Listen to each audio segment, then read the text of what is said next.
Okay.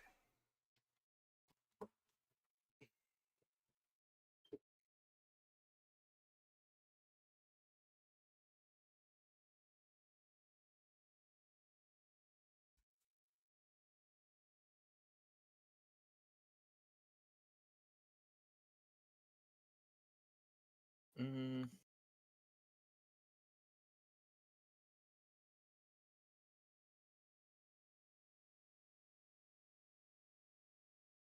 I don't know what our YouTube is. It's something random. So YouTube, I guess, until you get a certain amount of following, you can't like set your own URL. I'll put it here. Nice. How did you know where it was? Devin shared a link in the Discord earlier, Oh, okay, gotcha. and so I just pulled that up from there. Butamus. I will. I'm gonna tweet it.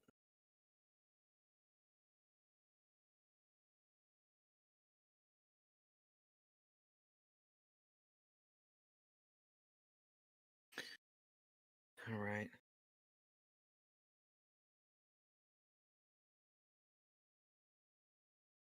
The D score. Oh wait, did I do that right?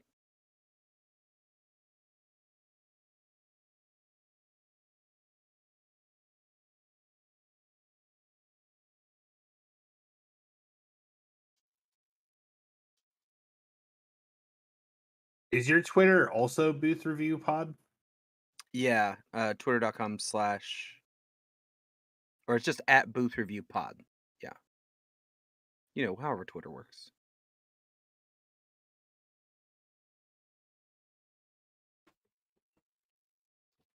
Well, I try to add that on Twitter, and there's one that's Booth Review Pod 1.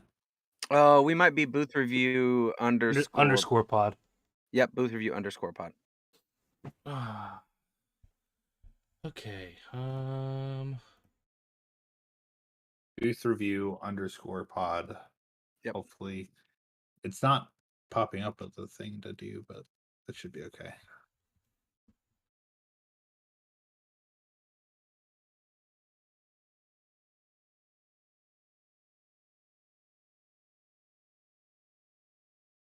I don't know if I've told you this, Blake, but me and a few of my friends are going to start like a D&D podcast, and I made all of our social medias, so I'm just going to tag you guys because why not? Yeah. Nice. I don't have a following yet, Yep. but hopefully. Perfect.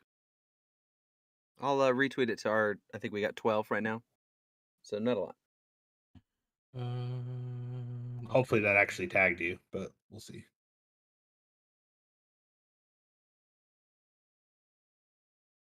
Why is it doing? Yep, that is all. Yeah.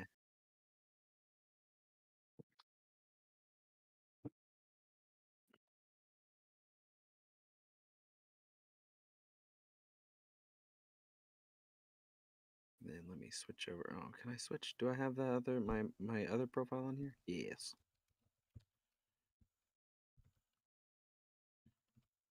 What's funny is I did social media um for a credit union at one point, and for the longest time, I had more followers on my personal Twitter than the whole credit union did, and it was great. Jeez.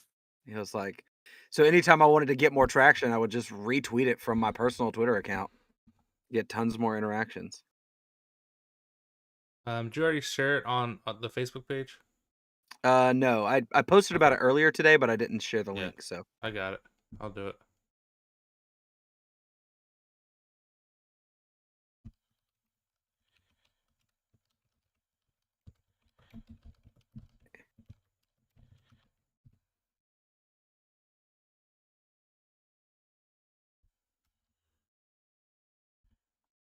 this is the content right here. Oh yeah. That's what people are here for. Yes.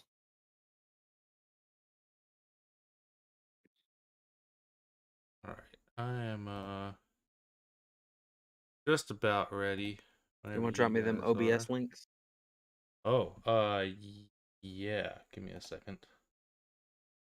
You could just pull up the Yeah, Oh, I it's guess just so it's so it is. It delayed that is. like It is delayed. That is my big problem with YouTube versus Twitch. Is that there is definitely a um delay, a yeah. much larger delay. Um, But I didn't even like it um on Twitch. on Twitch just because Yeah. it's like I like to be able to like see you real time. Yeah. Makes sense.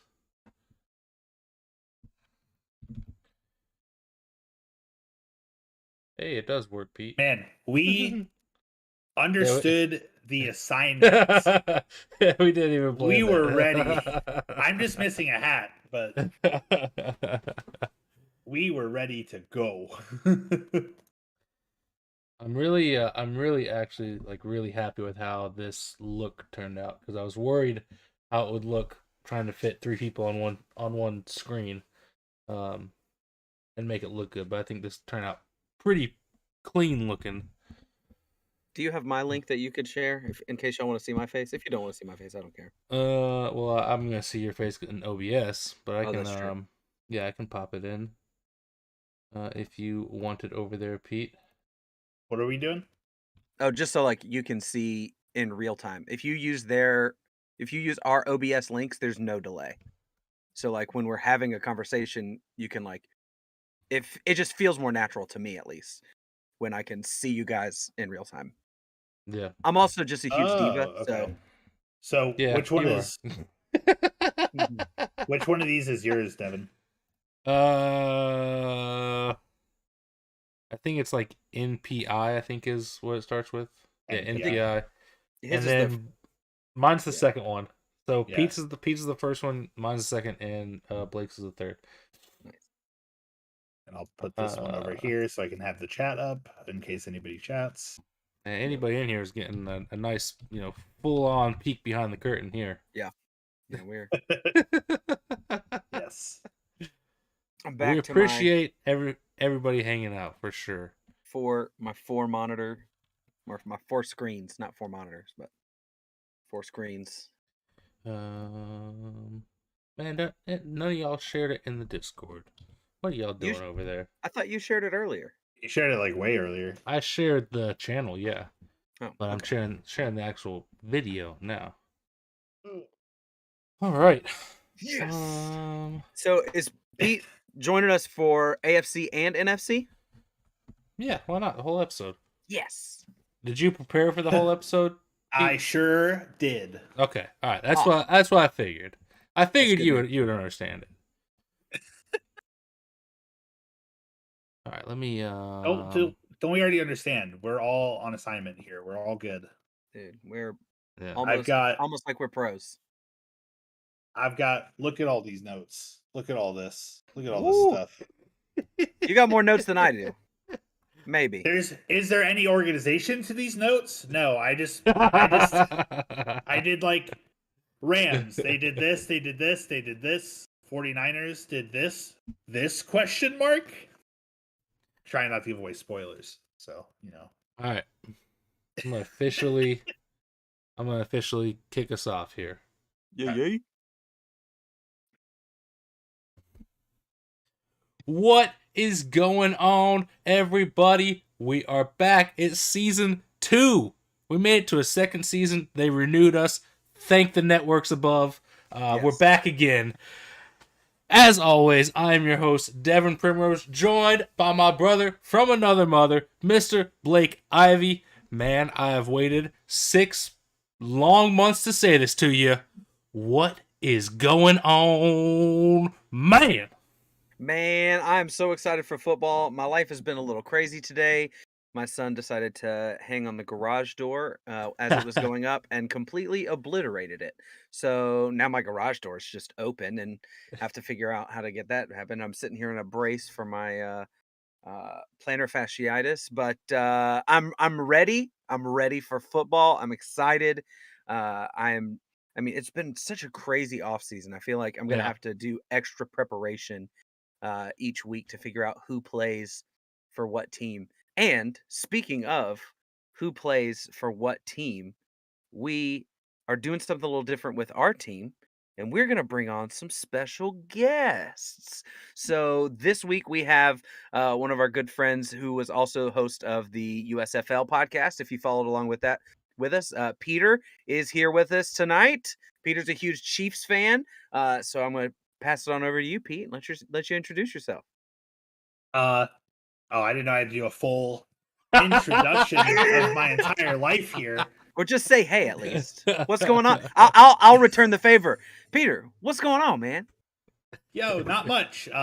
Definitely not as crazy of a day as you've had apparently. But super excited. Been watching footage of training camp and all this stuff. Looking at my notes for tonight. I am ready for football, and I am sad that I don't have a fantasy league to draft in right this moment because everyone's been like, "We're drafting this week," and I'm like, I don't know when my drafts are.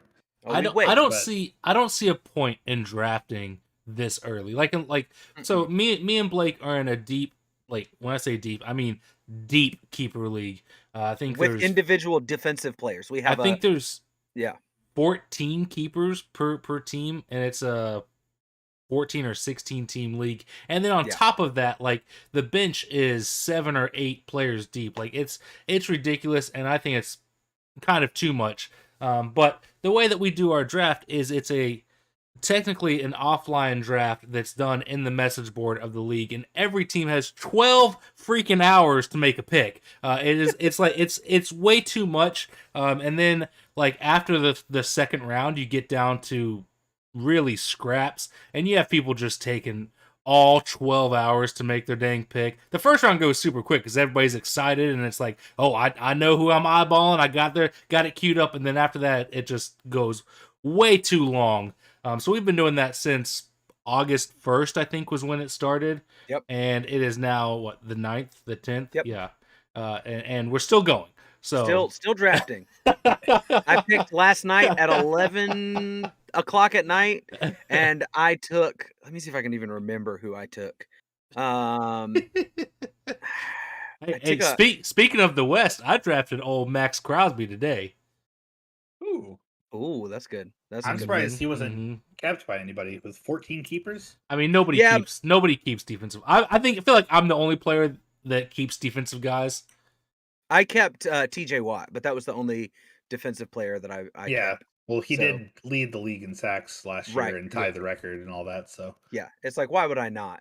Yeah, I this is the one and only league I've ever done individual defensive players in, and I drafted my very first year in the league, which was like 4 or 5 years ago, I think.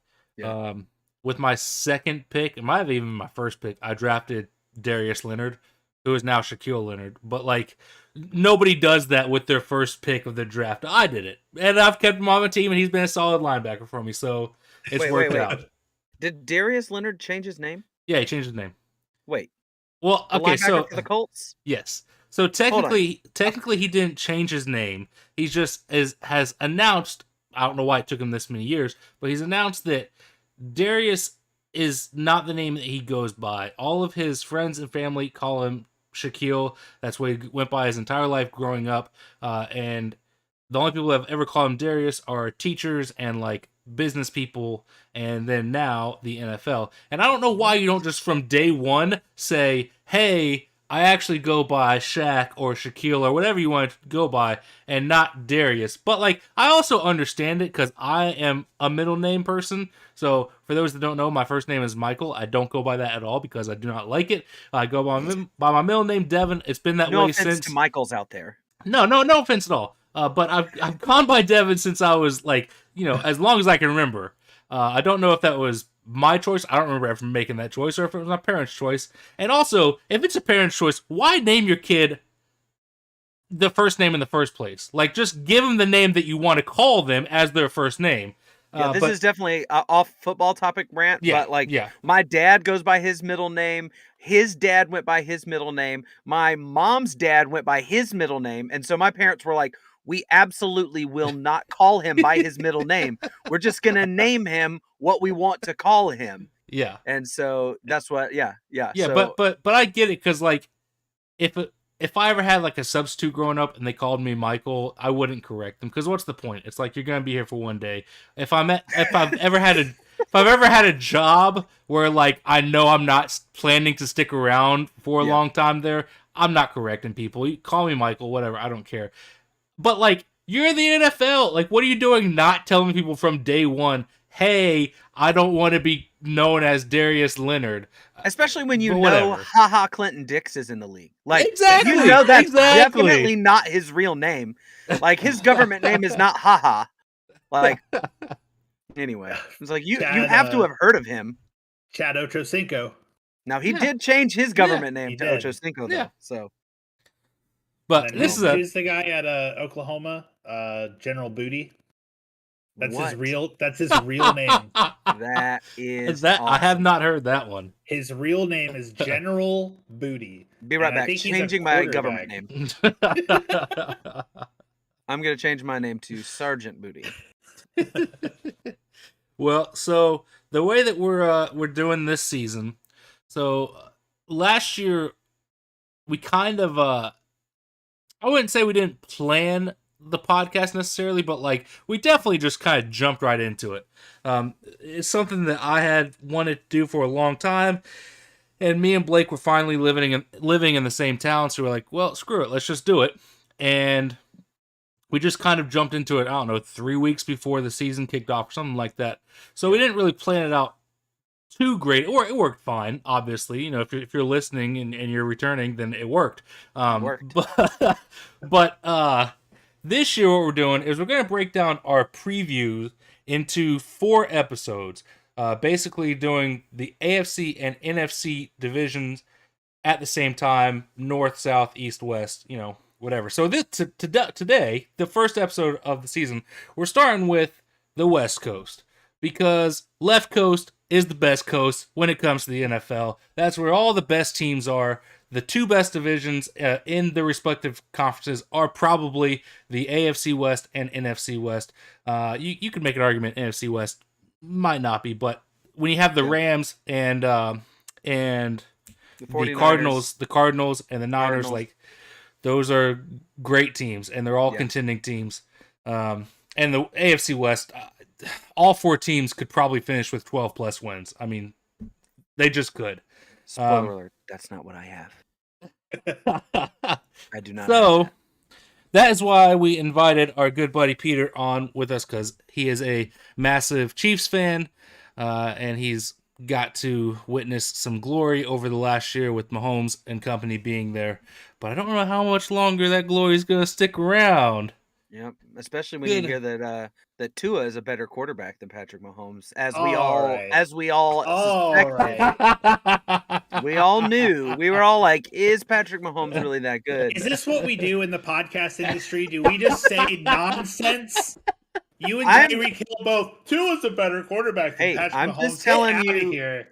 Tyreek Hill knows better than I do. I've never caught a pass from Patrick Mahomes. So I mean, I've got to go with the experts here. That is true. Who does catch the passes. So, but no, Peter, I'm really excited you're here, because I know that so often it's easy in our football world to get into the tunnel of your own division and kind of hone in and you see that with me and Devin, is we know so much about, I know so much about the NFC South. He knows the NFC North really well. So to bring you in as kind of the AFC West expert, because you watch the Chargers at least 2 games every year. You're watching the Raiders at least 2 games. And for the most part, I avoid watching the Raiders for most of my life. So, you know, those days are over, buddy. Those days are over. Not if you look at my record I have for him this year. So, yeah, I'm excited. So, all right. So where do we want to start? I mean, I think we should start with the AFC West. Kick it off with a bang. But do y'all just want to go through the teams in alphabetical order, or how we want to do this? I will go in whatever order you want to go in, Devin. So whatever team you tell me we're about to talk about, we will talk about them. This is fantastic. I mean, I feel like this is an off-pod conversation that we should have had, but You know, Well, I we figured you don't were plan gonna stuff edit this around out here. anyway. I figured this was edited out anyway, It but was like No, last year Blake, we kind listen. of just jumped into it, and this year we're gonna kind of just jump into it too. Yeah. But 3 weeks earlier. yes. Blake, I can tell that you didn't listen to any of the USFL podcasts because I've kind of started doing this new thing where I don't really edit. I just let it be how it is. So, Well, here we go. He's gonna. But Well, Devin, you're the all right. Godfather, so you tell us where to go and we're gonna make All it right. happen. So here's what we're gonna do. We're just gonna go in alphabetical order through the division, and we're Are gonna you start going with alphabetical order by city or by team name? by city. First name or last name? Okay, first name. I'm going by Darius, not Shaquille. Yes. Okay. So we're going Thanks, to start it Darius. off with the Denver Broncos, which is probably the team. I mean, I was going to say this is probably the team that has made the most changes, but the Raiders are also here, and the Raiders have made a ton of changes also. But the Denver Broncos bring in a new head coach in Nathaniel Hackett.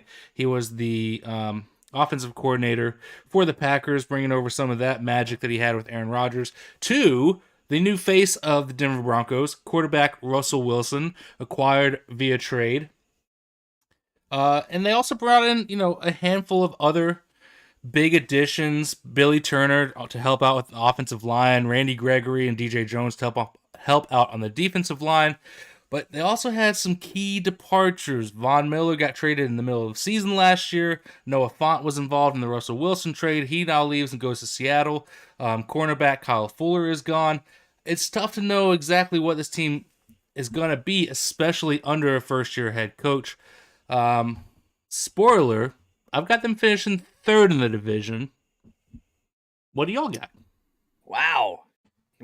I have them finishing second in the division, largely because their schedule's really easy. They have a really easy schedule. A lot of winnable games.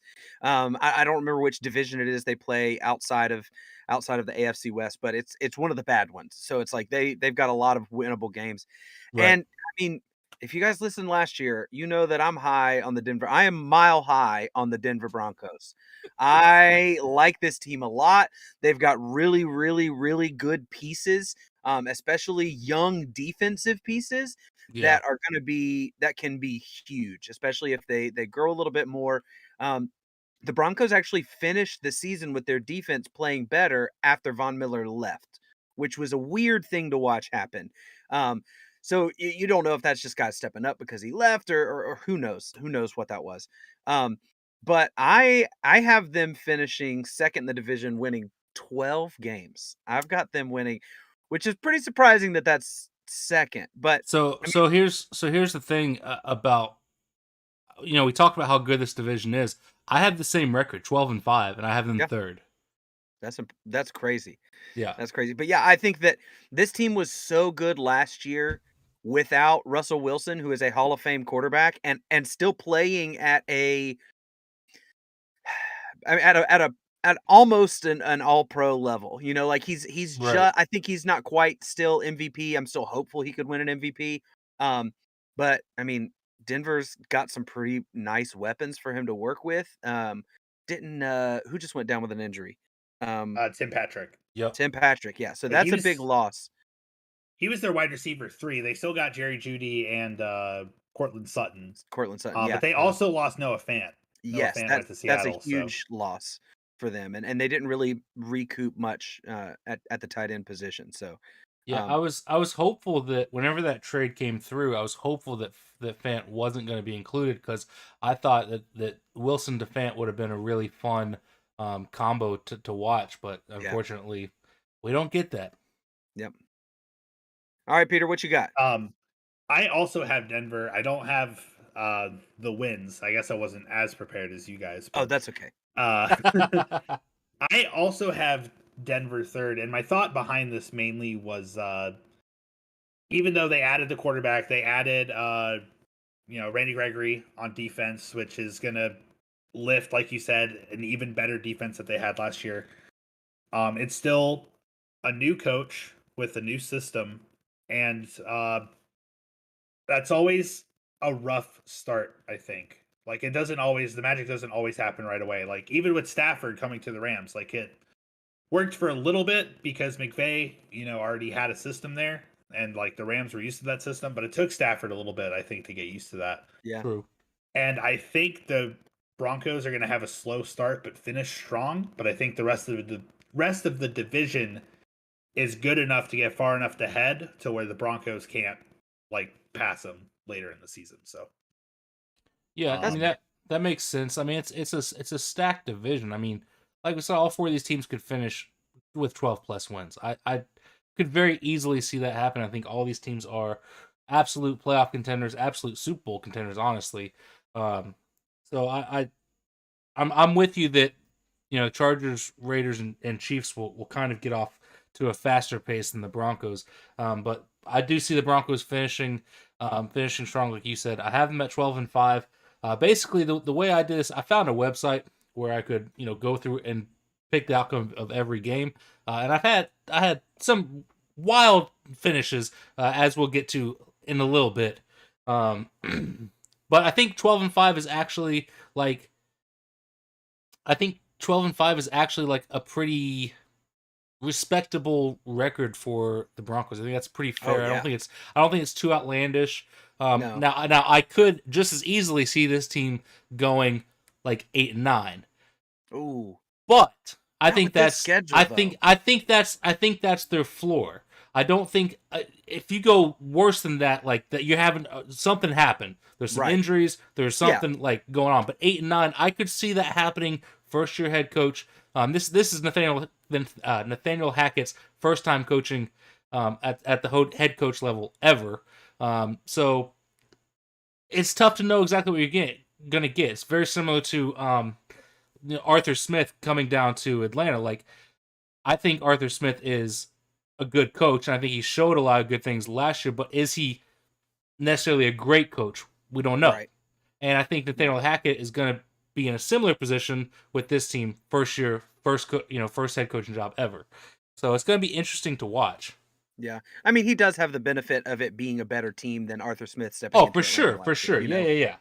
So, and I mean, he's in a similar, like, you've got a Hall of Fame quarterback similar to, I mean, I would say better than Matt Ryan, but you know what I'm saying? Like, he's not coming in with like a young quarterback that it's like, well, let's figure this out together. It's like, okay, well, Right. you know what you're doing, so we can bounce things off of each other, and if that's the kind of coach he is. But if he's like a get out of my way, hopefully that doesn't bite him in the butt.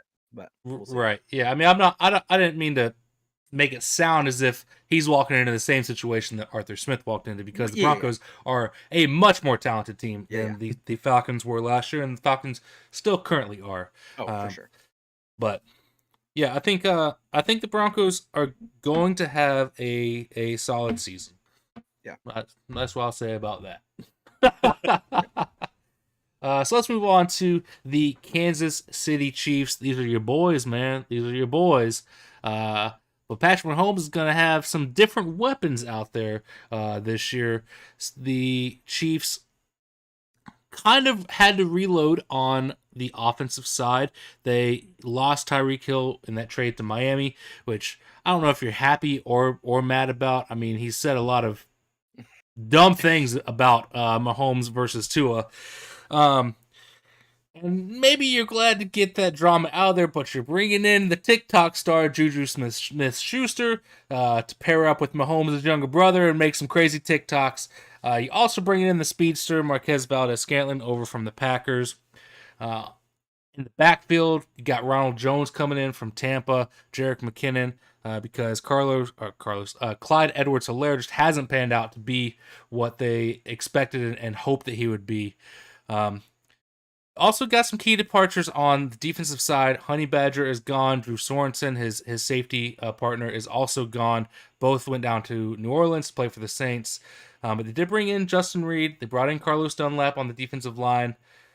I just don't know if the Chiefs have made enough moves in a division that is this loaded, and where you're watching the Broncos make the kind of moves they've made, the Raiders make the kind of moves they've made, and the Chiefs just kind of staying stagnant, which...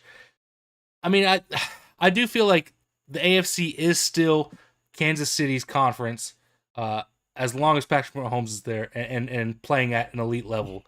But I think that this could be the first year we kind of start seeing a little bit of a regression with that team. Yeah, I think that you didn't mention that Melvin Ingram is gone, and that was a Yes. huge Yeah, to yeah, me. yeah, That's a yeah, yeah. huge loss. He injected so much life into that pass rush the second half of the season when you really started to see that team step into a top 10 defense situation that it was like, oh man, these guys are great. But to lose him and the Honey Badger and to lose Sorensen, I mean, those are some pretty big, not even just big names, but I mean leaders on that defense, impact players at each level of that defense. And Yeah. so that's huge. And I honestly think that the Tyreek Hill loss is actually huge. That's to me, he is, and it's not even that he's that great of a receiver as much as it is his style of play combined with Patrick Mahomes Yeah. was so perfect. It's And backyard football. It's backyard yeah, football. That's what both of them did so perfectly. Anytime that Mahomes was in trouble, he scrambled and he looked for one guy, and that was yeah. Tyreek Hill. Well, I think that probably Kelsey is probably who he looks Okay, for sure, first. sure. Or maybe Tyreek Hill is 1A and Kelsey is 1B. But Yes. I think that the Tyreek Hill loss, it changes the way that offense runs so much because we talked about it last year that when Kansas City lost to Miami, was it Miami in the middle of the season? Who was it? No. No, they lost a few times in the middle of the season. Was it the Titans? Maybe. It was either the Titans. It might have been the Bills. Didn't you guys play the Bills mid-season last year? It was Yes. closer to the start, like because we had a really bad, I want to say, basically the first half, and then we won, I think, 7 or 8 in a row until we played the Bengals. Yeah. Bengals was our one loss in the back half of the season. So what happened was that the Bills, they played that too high safety look to keep everything underneath. Yes. And that really stifled Kansas City's offense. And so when you think about that they like to push the safeties back with Tyreek and open up the middle of the field for Travis Kelce, or make you pay for not sending safety help back to the back, and one-on-one Tyreek Hill wins the speed race or a race every time. Now you don't have that. You don't have, MVS is good, Juju Smith is good, but they're not Tyreek Hill over the top guys. Exactly. And that's my only worry. I don't think now we saw the Chiefs kind of bounce back, adjust their offense, do some things differently. Are they capable of doing that? Absolutely. I think Patrick Mahomes is the best quarterback we've seen since Brett Favre. I mean, the dude is unbelievable. And so Andy Reid's a fantastic coach too. That's gonna, yes, he's gonna figure out how to make it work for sure. yeah. So I actually have them finishing third in the division. I think this is largely because of those offseason moves. Has nothing to do with Patrick Mahomes. I still think Patrick Mahomes is the best quarterback in football right now. Before Peter goes on his rant, because somehow we've managed to talk about the Chiefs for a good few minutes now and not heard a single word from the Chiefs fan. But before before we let you talk, I'm going to give you my record prediction for the Chiefs, and I have them finishing fourth in the division at 11-6. Ooh, I have them third at 9-8. So I've got them having quite a few losses. Ooh. Have y'all been taking? All right, I have a feeling that it's about to get a real spicy in here, real spicy. So, have you guys been taking some of that DMT that Rogers has? Is that what's going on over there in Georgia, where you guys are at? Listen, I'm not here saying these top 3 teams to me in the AFC West. If the Chiefs finish first with 14 wins, I would not be surprised. I do have all 4 teams making the playoffs. Oh, wow. All 4 of them. The Chiefs get in as the 7th seed. So you're at least making the playoffs still. But you're probably facing, I don't know, the Bills as the first rounder or something. So anyways. And we're going to beat them in overtime, so it's fine. Get out of here. Let's hear it. No. Because as a Chiefs fan, and you can call it bias, call it whatever you want, I'm not as worried about those things. Tyreek Hill basically proved that he wanted the money. He didn't care about, getting a ring. And Miami team does look pretty good. And I think the Miami team, if certain things go their way with how stacked the AFC is, the Miami team could make the playoffs. I don't have them making the playoffs, but they could make the playoffs. They could. But I think what they did with that, all the money they could have paid Tyreek Hill and decided not to, all the money they could have paid Tyrann Mathieu and decided not to, they spent basically rebuilding. And I think this is like a quick 1-year rebuild where they still have, like what the Patriots did when they were a dynasty. They had the quarterback, they have an offensive line, and they have a great coach. Yeah. And they still have the connection with Kelsey. McCole Hardman and MVS are still two very fast players that can get to the back. Yeah, but you're gonna get like 4 games out of MVS. Listen, as a Packers fan, I know what he is. Like the dude can't stay on the field. And he was like the number 3 option in Green Bay, so I don't see him taking a huge leap. The dude couldn't beat Alan Lazard to be the number 2 there. No, but this is my thing. I don't think the Chiefs are trying to get 1-star guy. I don't think that's what they did. They saw Tyreek Hill leave for the money, and they're like, okay, we're gonna have 4 guys. You got Juju Smith-Schuster, MVS, Sky Moore, who they just drafted, and McCole Hardman. They're gonna have 4 guys plus Travis Kelce that are good enough. None of them are the best, but they're all average to above average. None of them are bad. That's fair. And you're not going to know where the ball's going to go. Yep. And when you have a guy like Mahomes who plays street ball, not knowing where he's going to throw the ball, I think it's even worse than having 2 guys that he always throws the ball to. I mean, yeah, to the Chiefs' credit, I do feel like this is the most spread out offense that Mahomes has had to work with in his career.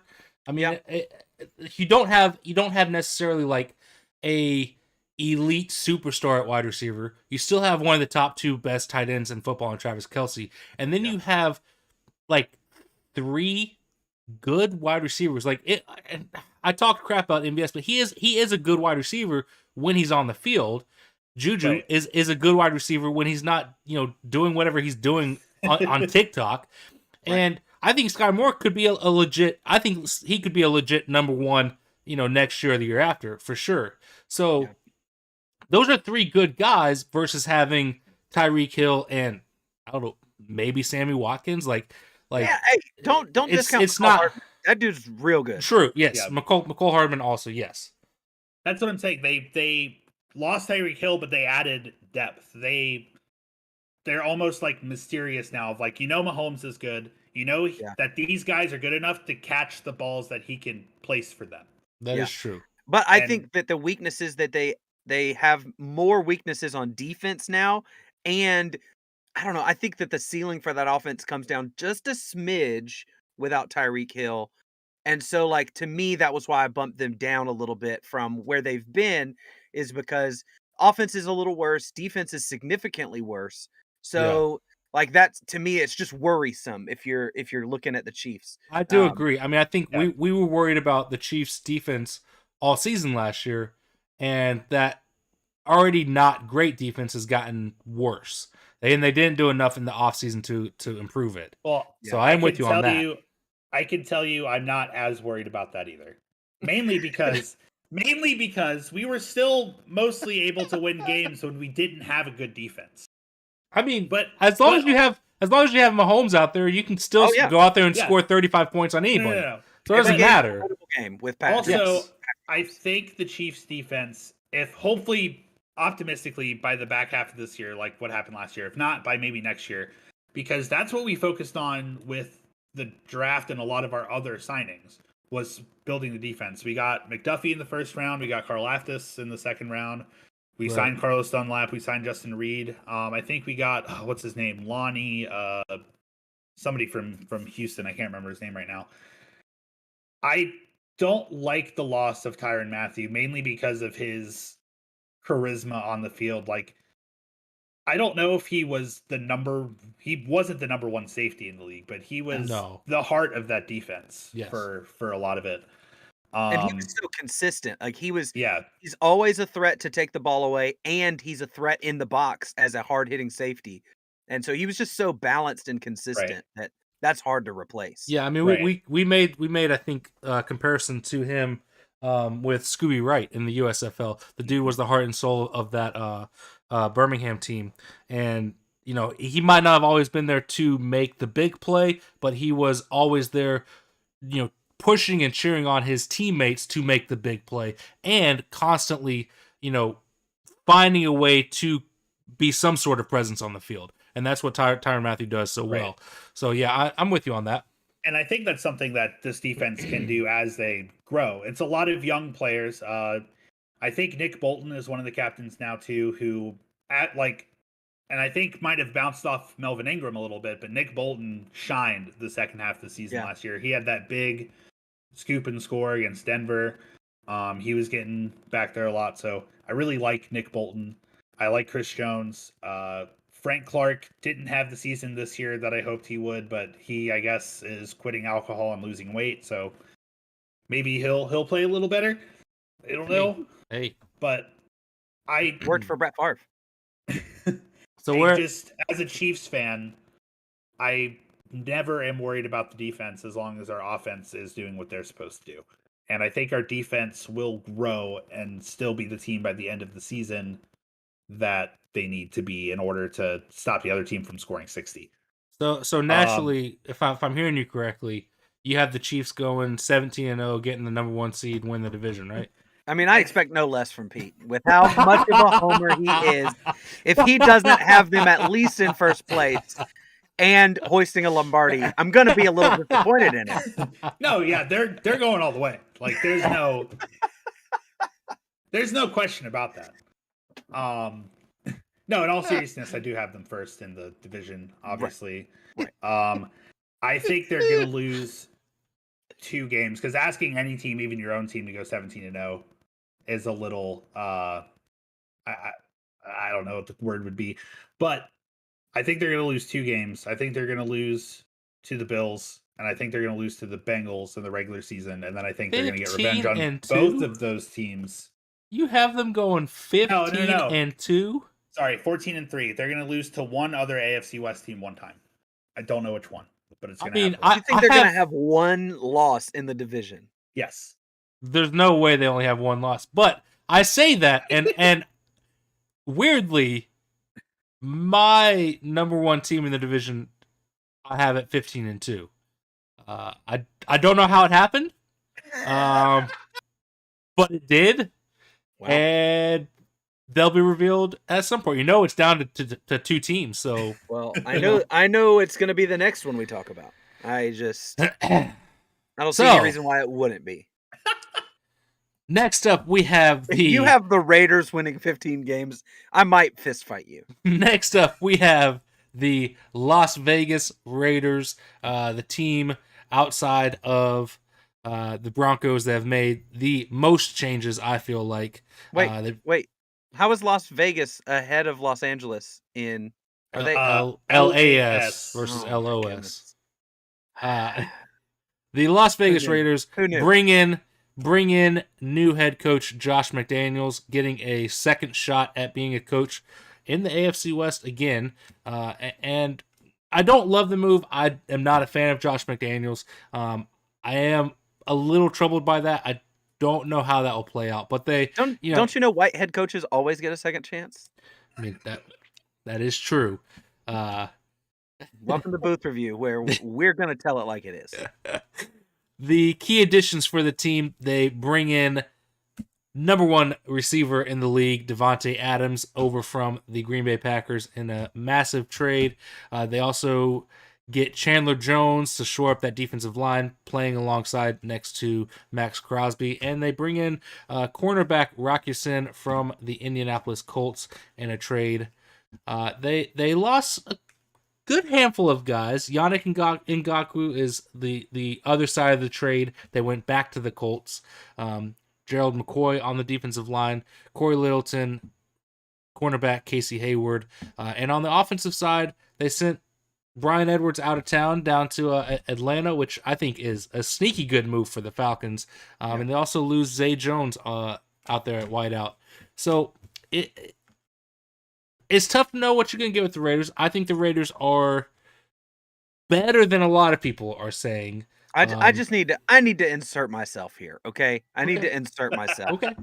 You undersold how much the Raiders lost in the offseason. Most of them I don't think they lost as much as you're going to say. And on most of the teams, I just wrote down a couple of names. For the Chargers, I just screenshotted it and was like, they lost all of this. You lose Marcus Mariota, which gadget guy, backup quarterback, not really that big a deal. The backup doesn't matter. That's not a bad. Brian Edwards, Josh Jacobs. Okay, that's fair.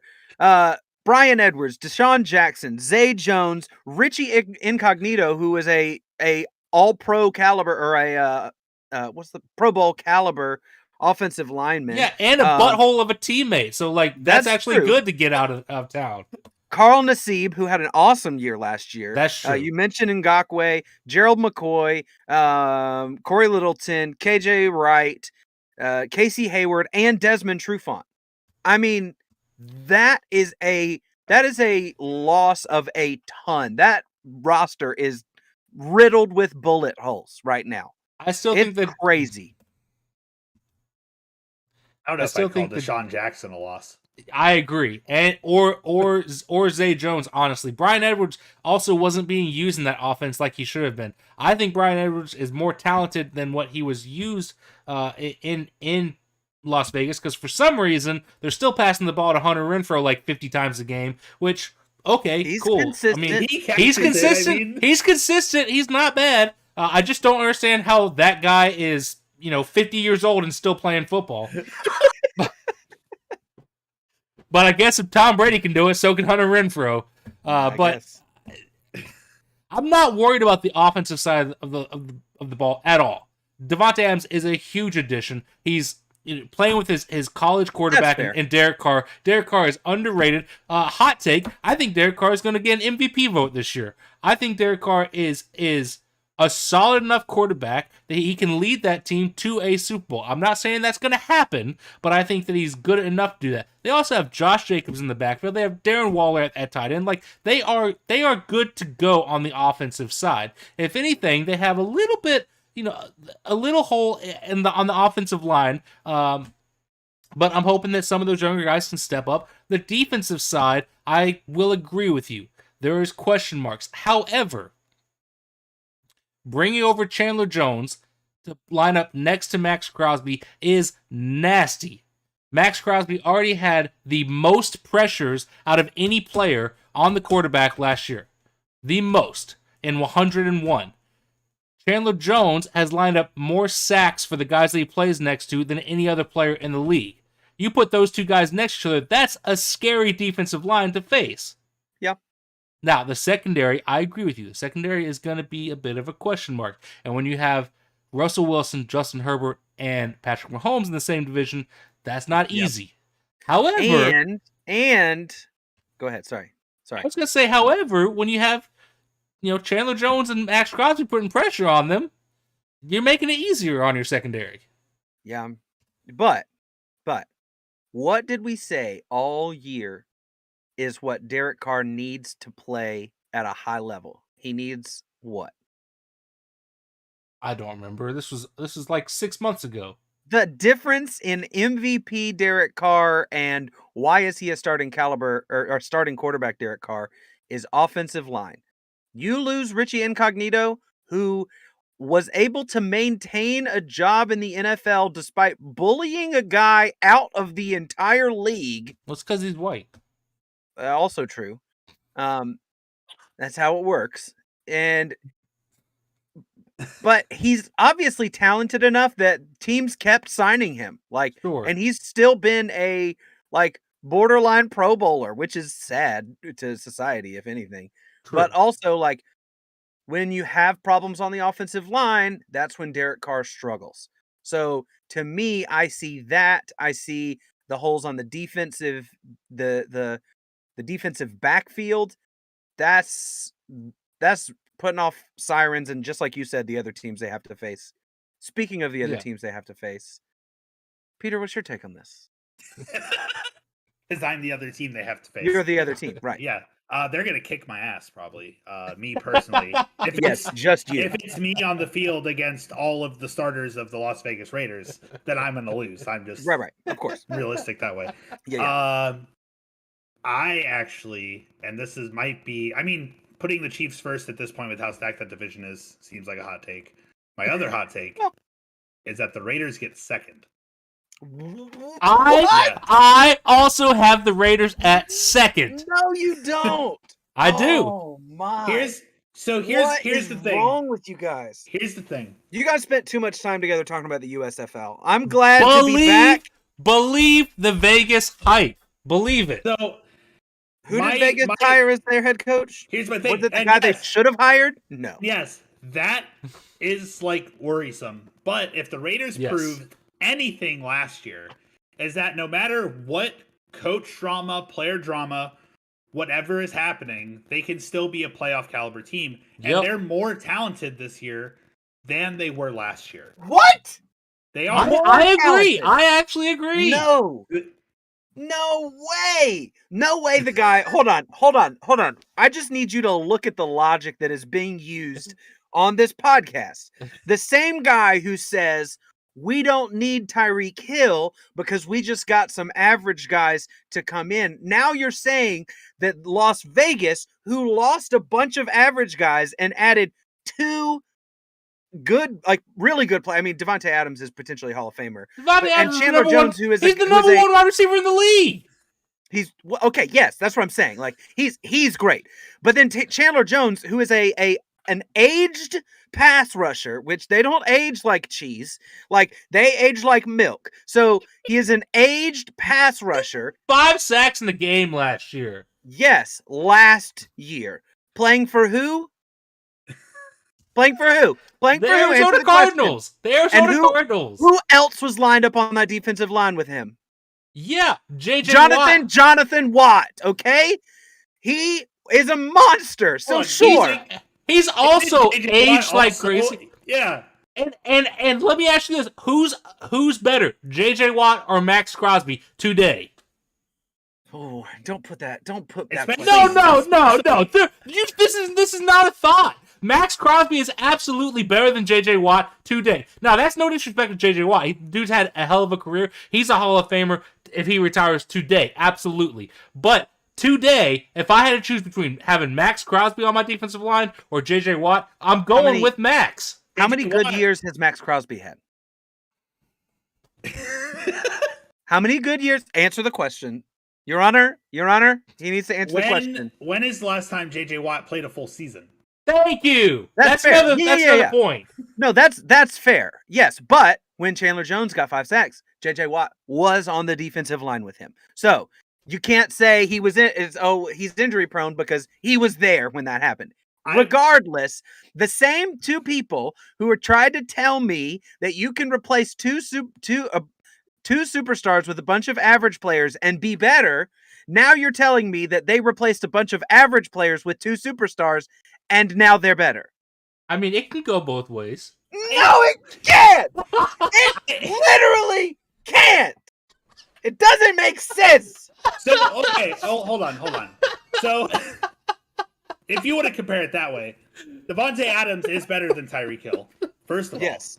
Second of all, I would say... Listen, it is nice to hear you say that. Keep talking, big man. He hates Tyreek Hill now. Well, not only that, but watching the season, Tyreek Hill dropped a lot of passes that turned into interceptions. I'm not getting into that right now. That is a lot to get into right now. But I would argue also that the additions, MVS, Sky Moore, and Juju Smith-Schuster are better than Bryan Edwards, Zay Jones, and Deshaun Jackson. I agree. Yes. That's fair. Yeah. So just because you're like replacing guys with average players, you have to get the right average players. Yes, but those guys are not those guys. But the holes that Las Vegas has on, it's going to take a long time. I'm going to be 40 years old still saying Oakland. But where Kansas City already has players, like they already had Mecole Hardman, they already have Travis Kelce, who it's like, okay, and I get it, the Raiders have They have Hunter Renfrow and Darren Waller. Don't mention Hunter Renfrow like he's the same as Mecole Hardman, okay?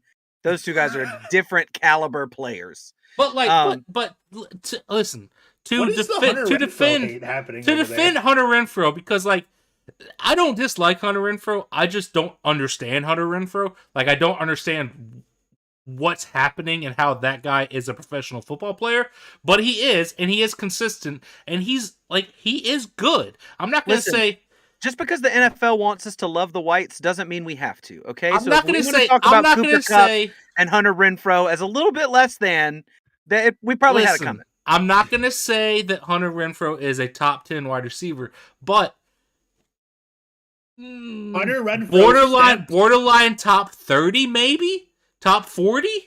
I mean, that's not a bad guy. Listen, if you're top 30 in the NFL, that means you could go to any team and be technically a number one. Okay. When the thing happened, one more point while we're double teaming you here. That's fair. When they lost Henry Ruggs because Henry Ruggs was a moron. Right. They lost. That's a super nice PG way of putting it for this podcast. Thank you. Hunter Renfrow is the guy that stepped up. Like Zay Jones and Bryan Edwards made some plays too, but I would say last year with everybody like realizing Derek Carr is a good quarterback, that Hunter Renfrow was his guy because Darren Waller was hurt a bunch of games too. I think Hunter Renfrow stepped up and now gets to be under the best wide receiver in the league, arguably. Yeah. Not arguably, but yes. I mean, I don't know who's arguing against. Well, who won Triple Crown last year? But that's fair. Okay, that's fair. 1 year. When he had a good quarterback, yeah. How many years has Devontae Adams won the Triple Crown? I'm just saying, like you said 1 year, like it wasn't impressive that he did it. What I'm saying is Cooper Kupp has had one fantastic year and a couple of like real solid because he ones. had 1 year where he had a fantastic quarterback, where Devontae Adams has had a fantastic quarterback his entire career. Yes. That is fair. Cooper Kupp had Jared Goff. I'm not hating on Cooper Kupp. We'll get to him in a little bit. But my point is, Hunter Renfrow was the guy for them, and I think he's talented enough to where that receiving core between Devontae Adams, Hunter Renfrow, and Darren Waller is one of the scariest in the league. That's fair. Like most people, I forgot Hunter Renfrow existed. So I think that like that's a fair point that he is like him as a number 2 option to Devontae is pretty scary because he is a solid route runner. He's got really good hands. He knows where to find the holes to be open for Derek Carr, and he and Derek Carr have so much chemistry. All the other, same cliches people use for wide receivers. He's smart. He knows he's a good route runner. He's scrappy. He's scrappy. That's the one right there. Scrappy. That's the one. He's scrappy. He's a hard worker. His work ethic. He's cerebral. High IQ and scrappy. Those are the ones. Scrappy wide receiver. We all know what that means. So, that is fair. Hunter Renfrow is a little bit slept on in terms of his quality, but to me, it's the holes on the defensive side of the ball. Like Max Crosby, we'll see if he can do it again. I mean, there was a lot about this Raiders team last year that was a little bit probably more magic. It was probably more of an illusion, right? Like, I think that it was a little bit more like we're overcoming the obstacles.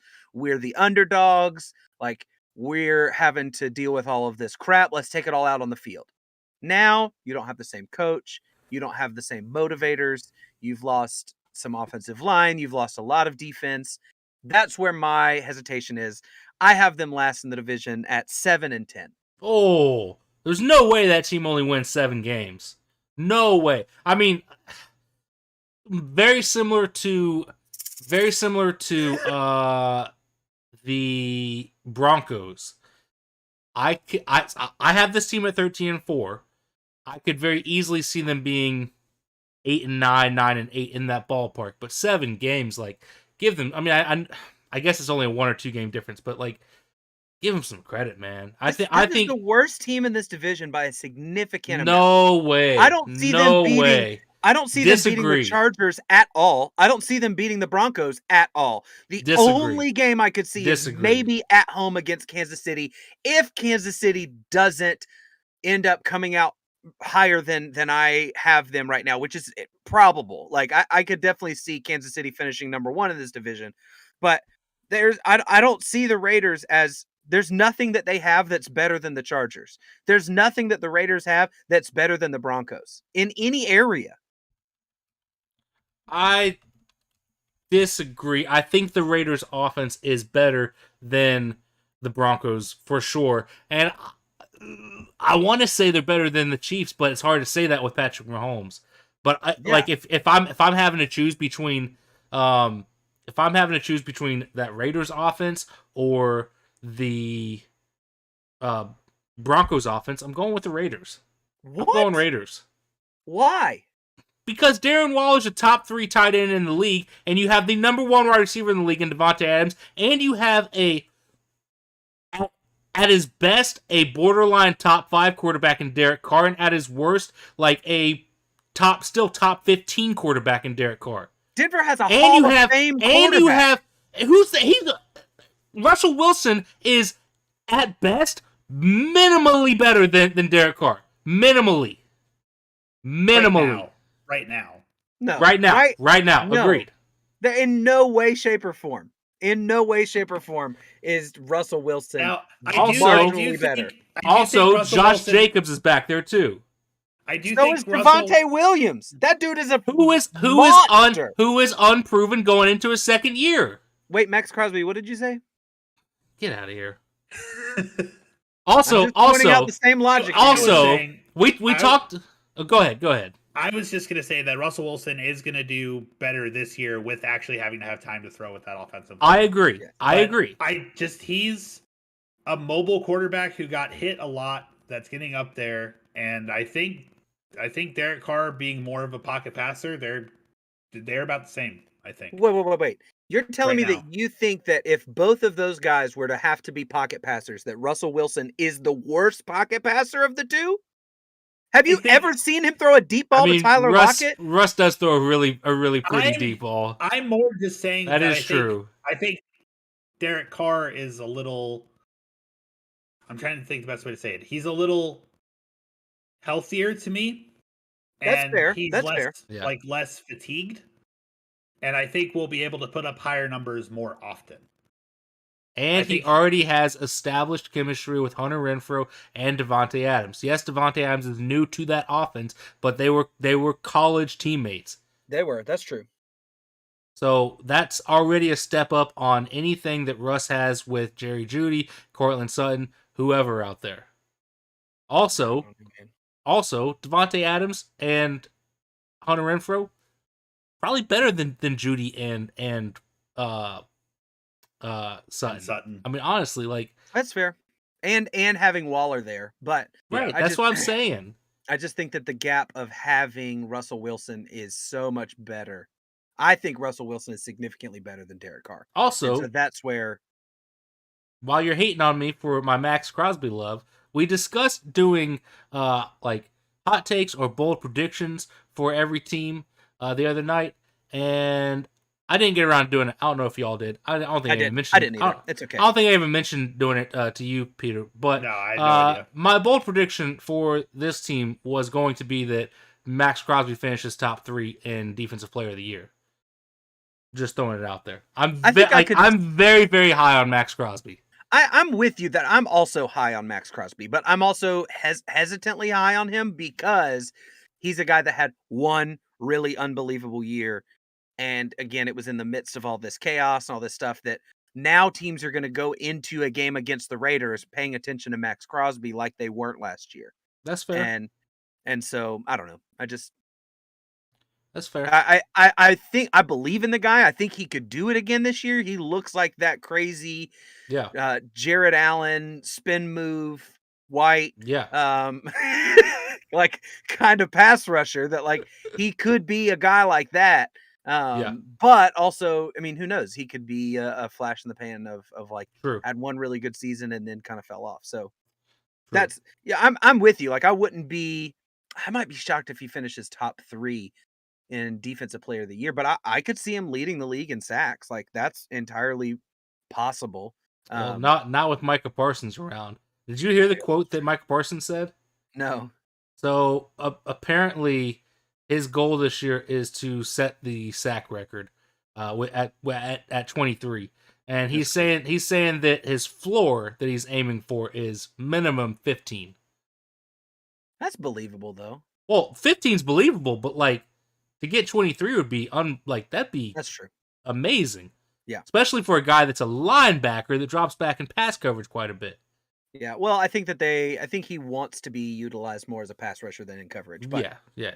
We'll talk about that when we get to the NFC East. Let's finish out the crazy AFC West because we are going way long on this division. But we have one more team. That's why you brought me here. What did you think was going to happen? That's true. We have the team that I have finishing the season at 15-2. I don't know how it happened. I don't know what crazy stuff happened when I was going through each game, but somehow I picked them to win 15 out of their 17 games and finish season 15-2, number 1 seed in the AFC, number 1 in the AFC West, and that is the Los Angeles Chargers. And I think a big reason why is because this team didn't lose a ton and added some really big names. They added Khalil Mack on that line to pair up with Joey Bosa. I think Joey's the one that plays in LA. Kyle Van Noy as a linebacker. Cornerback J.C. Jackson. Those are great defensive names to add to an already good defense. J.C. Jackson, who was one of the best cornerbacks in the league last year, they added to this defense. Yes. Gerald Everett is coming over at the tight end position. Kind of replacing Jared Cook. I'm not super high on Gerald Everett. Yeah. But with Jared Cook, I think he's retiring. Gerald Everett is a good fill-in for him, and that offense is already it's stacked. My only hesitation with this team is their head coach in Brandon Staley, who we all have mentioned multiple times as being really questionable with some of his calls. But I am very high on this team. I think that Justin Herbert is going to make a run at MVP.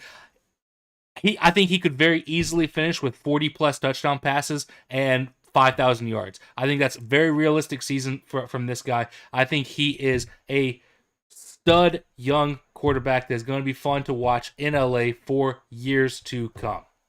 Yeah. I've always kind of I've definitely thought he was smaller than he is. I don't know how tall I thought he was. I think that I thought that he was probably around 6'1". Like he gives me small quarterback vibes until we started playing the Weddle, and then I found out that he is 6'6". So he is massive. Wow. And he's mobile, and it's okay, this isn't he's little, maybe the league will try to figure it out, kind of but no, this dude he's got all of the physical attributes you want in a quarterback, and he's got that raw arm power. I mean, it's like a better Big Ben. Yeah, or like a Josh Allen, it's that same kind of that new what everybody wants in a QB is this style quarterback, that rocket arm, mobile, make magic happen when the play breaks down, that Patrick Mahomes coined this type of QB. They're still getting criticized for it somehow, but go on. I don't know who's criticizing him. I think that he's still the best QB in football. Yeah, that's not criticism. No, that was a criticism that came out. Like a defensive coach was like, "Oh yeah, take his first option away. What does he do? Play street ball?" Yeah, that's what he does. But yeah, I'm with you. I've got the Chargers I've got them at 13-4, and again, now I wasn't quite as detailed as you were with going through the schedule. I just kind of looked and I was like, yeah, probably win. 13. Yeah, done. I do send me the link to the full schedule because I'll do it. I'll try and find it and put it in the Discord.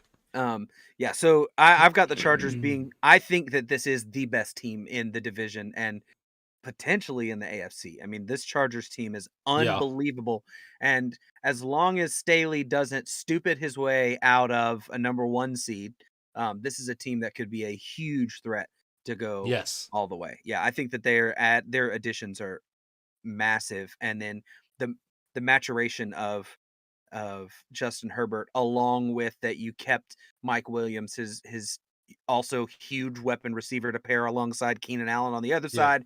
The you've emergence got of these- Austin Eckler as a true two-way running back. Yeah. Yeah. So, and you beef up the defense with Khalil Mack. Holy guacamole! Like, this team is legit. Derwin James at safety, who missed all of last season, I think, or half of the season, Most right? of it. And then Asante Samuel Jr. I think missed some significant time as well, and he was looking good before the injury. So Yeah. I don't know how this team couldn't, unless they're like the Cleveland Browns or Cardinals were last year, that they looked so good on paper and then couldn't quite put it together. Yeah. But yeah, so I've got Chargers finishing first in this division, which we all know Peter doesn't. But where do you have the Chargers finishing? At But least this third. isn't- He's got him this at least isn't- third. This isn't the hot take I thought I was going to have. I thought putting the Raiders second was going to be the hot take. But no, it's putting the Chargers last What? in the division. What? Listen. All right, that absolutely warrants that. I need Is something happening on screen right now? I need to know what I need you to start talking quick, Pete. I need you to start talking It's quick. real simple. It's real simple. Everything that you guys said is absolutely true. You guys just have way too much optimism that Brandon Staley cannot play Madden as a coach. And the difference between That's fair. something like That's that fair. and the other teams is, with the other teams, like Andy Reid and Mahomes have such a good relationship. They trust each other to make each other's calls. Russell Wilson coming in with Nathaniel Hackett. He knows Russ can do his stuff and that they're going to be able to work together just fine. Josh McDaniels and Derek Carr. Derek Carr's just going to ignore him. Like I said, they're a team that overcomes adversity, and if Josh McDaniels makes mistakes, Derek Carr's just going to ignore him.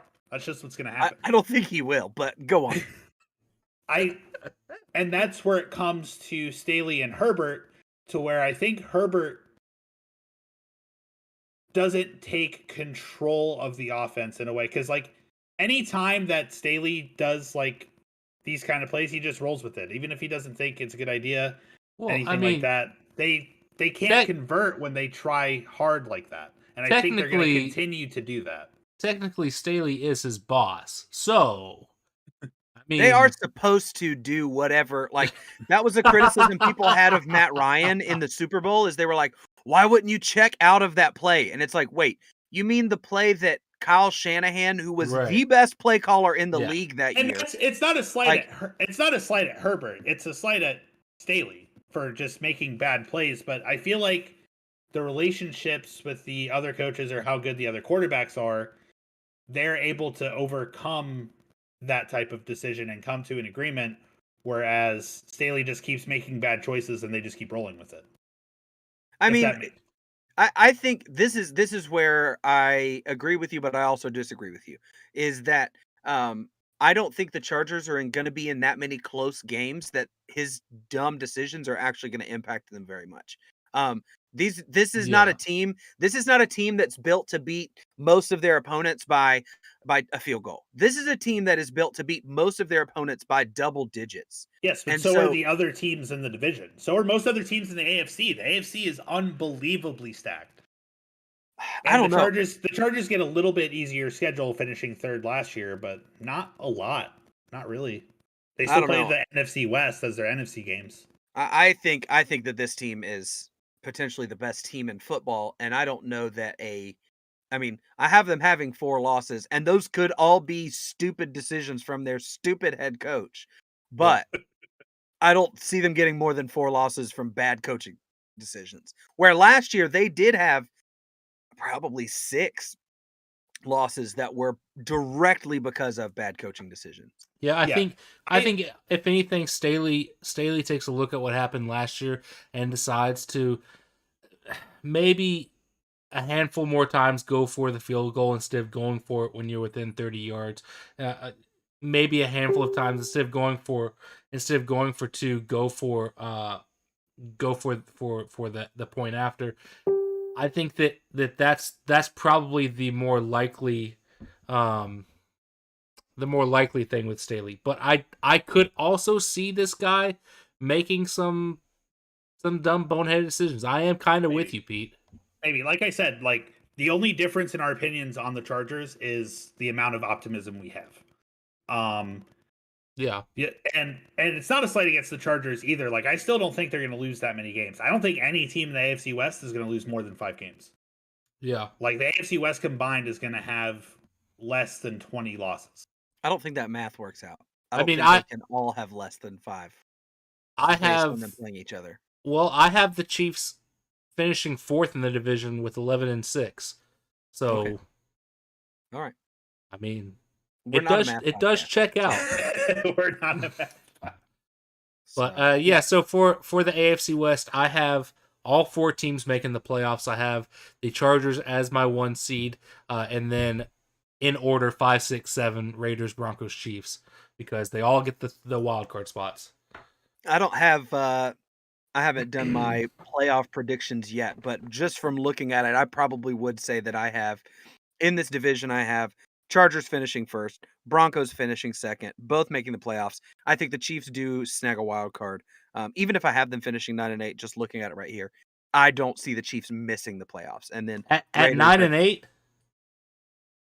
you So think maybe not, that- you no, think no, that's what 9-8 in the AFC is good enough to get a wild card spot? No, that's what I'm saying is like I think that the Chiefs finish 3rd, whatever that record is, and still Right. make the playoffs. Okay. So like again, I don't have like 9-8 is just my like first glance. This was my Gotcha. just You're like, lightly not every thinking team can have 10 wins. so- Gotcha.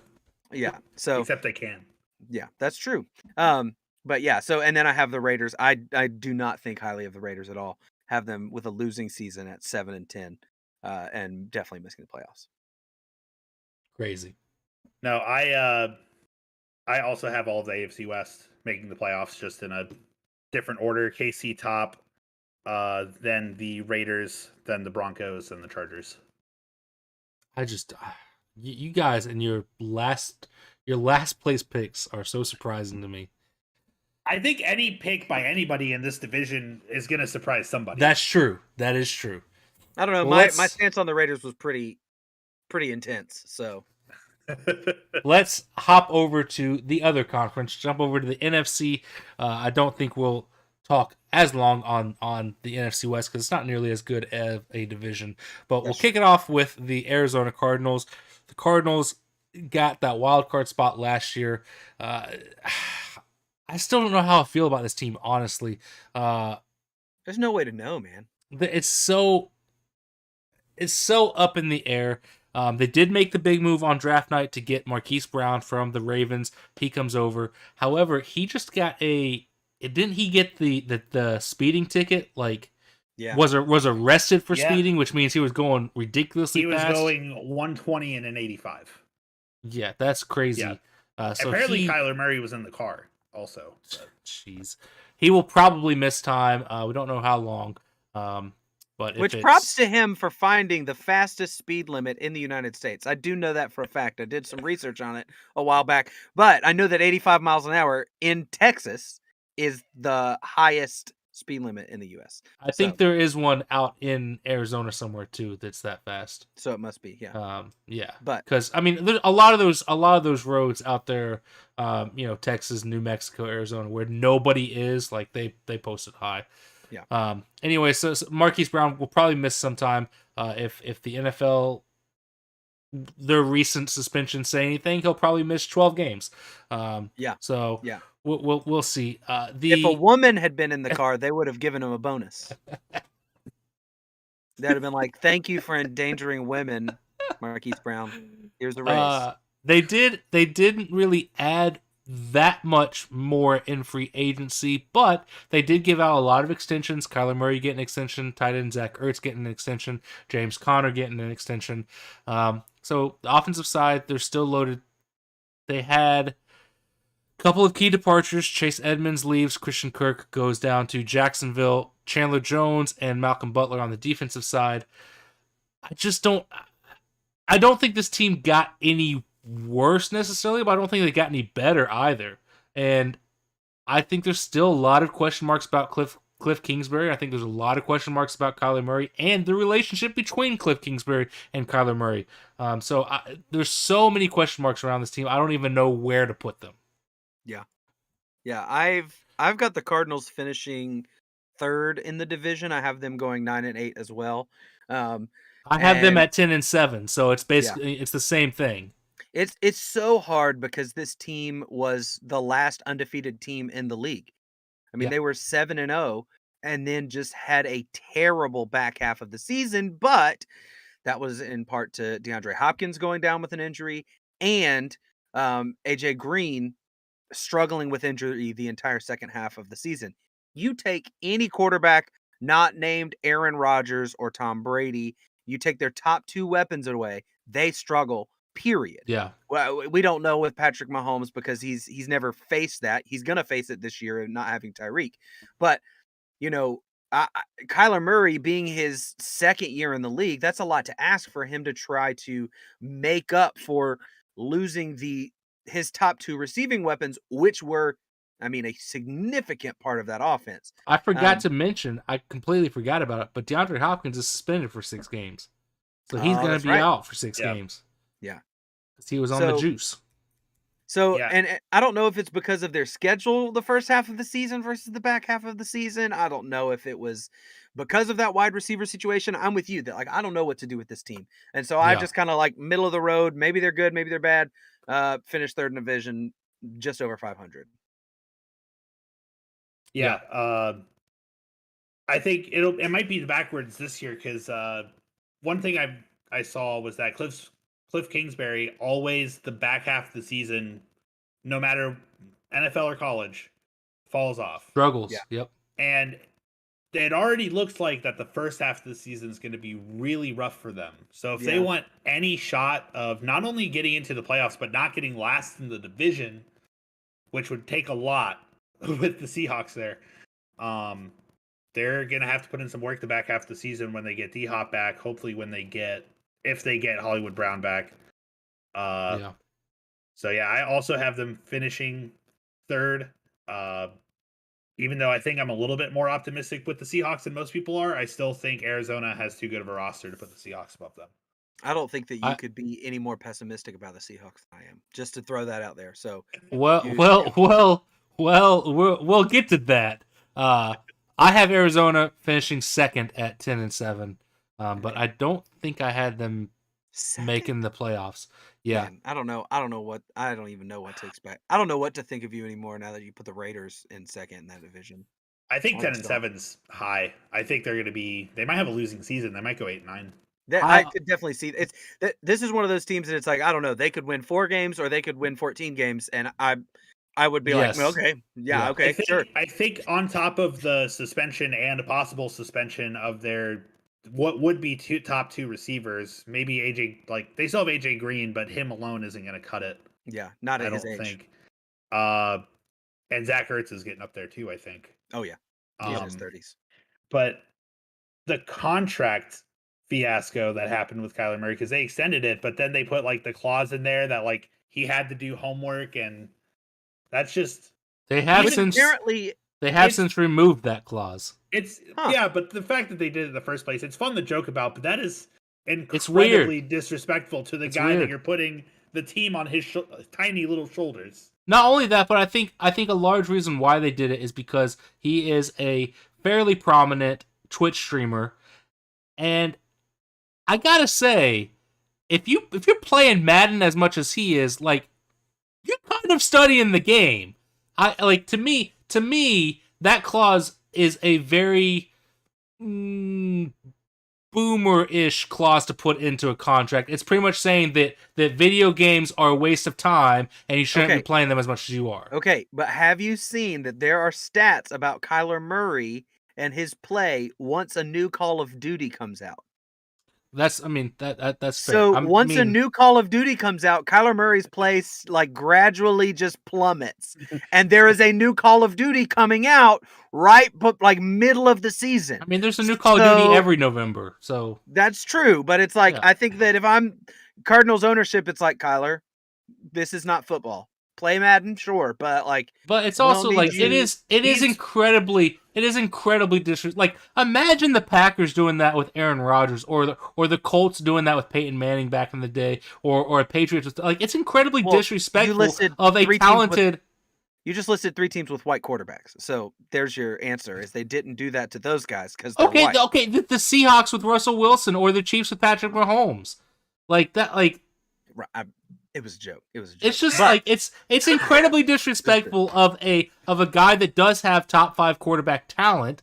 As we've talked about, he's a very good mixture of all the great things about Lamar Jackson, all the great things about Patrick Mahomes. He is almost a perfect blend of it. Now, he's not. Put them all in a shrinky dink and a shrinky dink oven, and out comes Kyler Murray. He's not as great as either one of those quarterbacks in their respective strengths, but he is a really good mixture and a borderline top 5 quarterback at his best play, and that is incredibly disrespectful from the front office.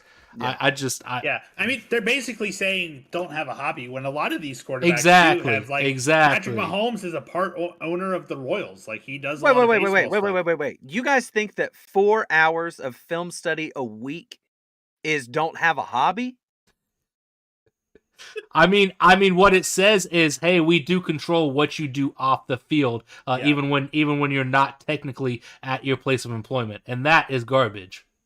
I mean, that is the entire NFL, though. That's the whole point of this Deshaun Watson debacle. No. You are a representative outside. No. Like misconduct like that is a different category than we're controlling your every minute when you're not in our said facility. Well, they do that anyway. I mean, there's clauses in guys' contracts that say, like, you can't play basketball in the off season because we don't want your ankles messed up. Like that's a normal thing of like what they like. Hey, don't go ice skating anymore. Like we need those ankles, please. I would hope that Steph Curry has a clause that he can't ice skate because that dude's ankles are awful.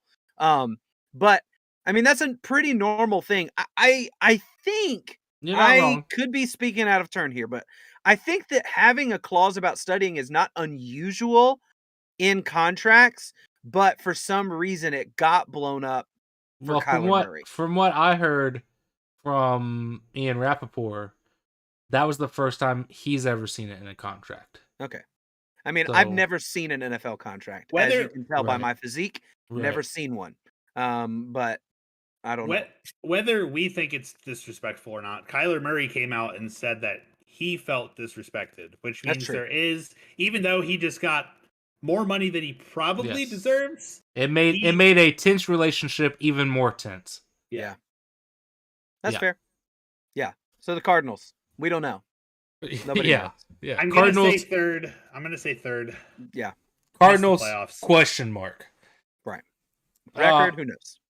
Moving over to the second Los Angeles team of the podcast, we have the Los Angeles Rams, who largely stayed the same. Coming off a Super Bowl victory, they didn't really get any better. They also didn't really get much worse.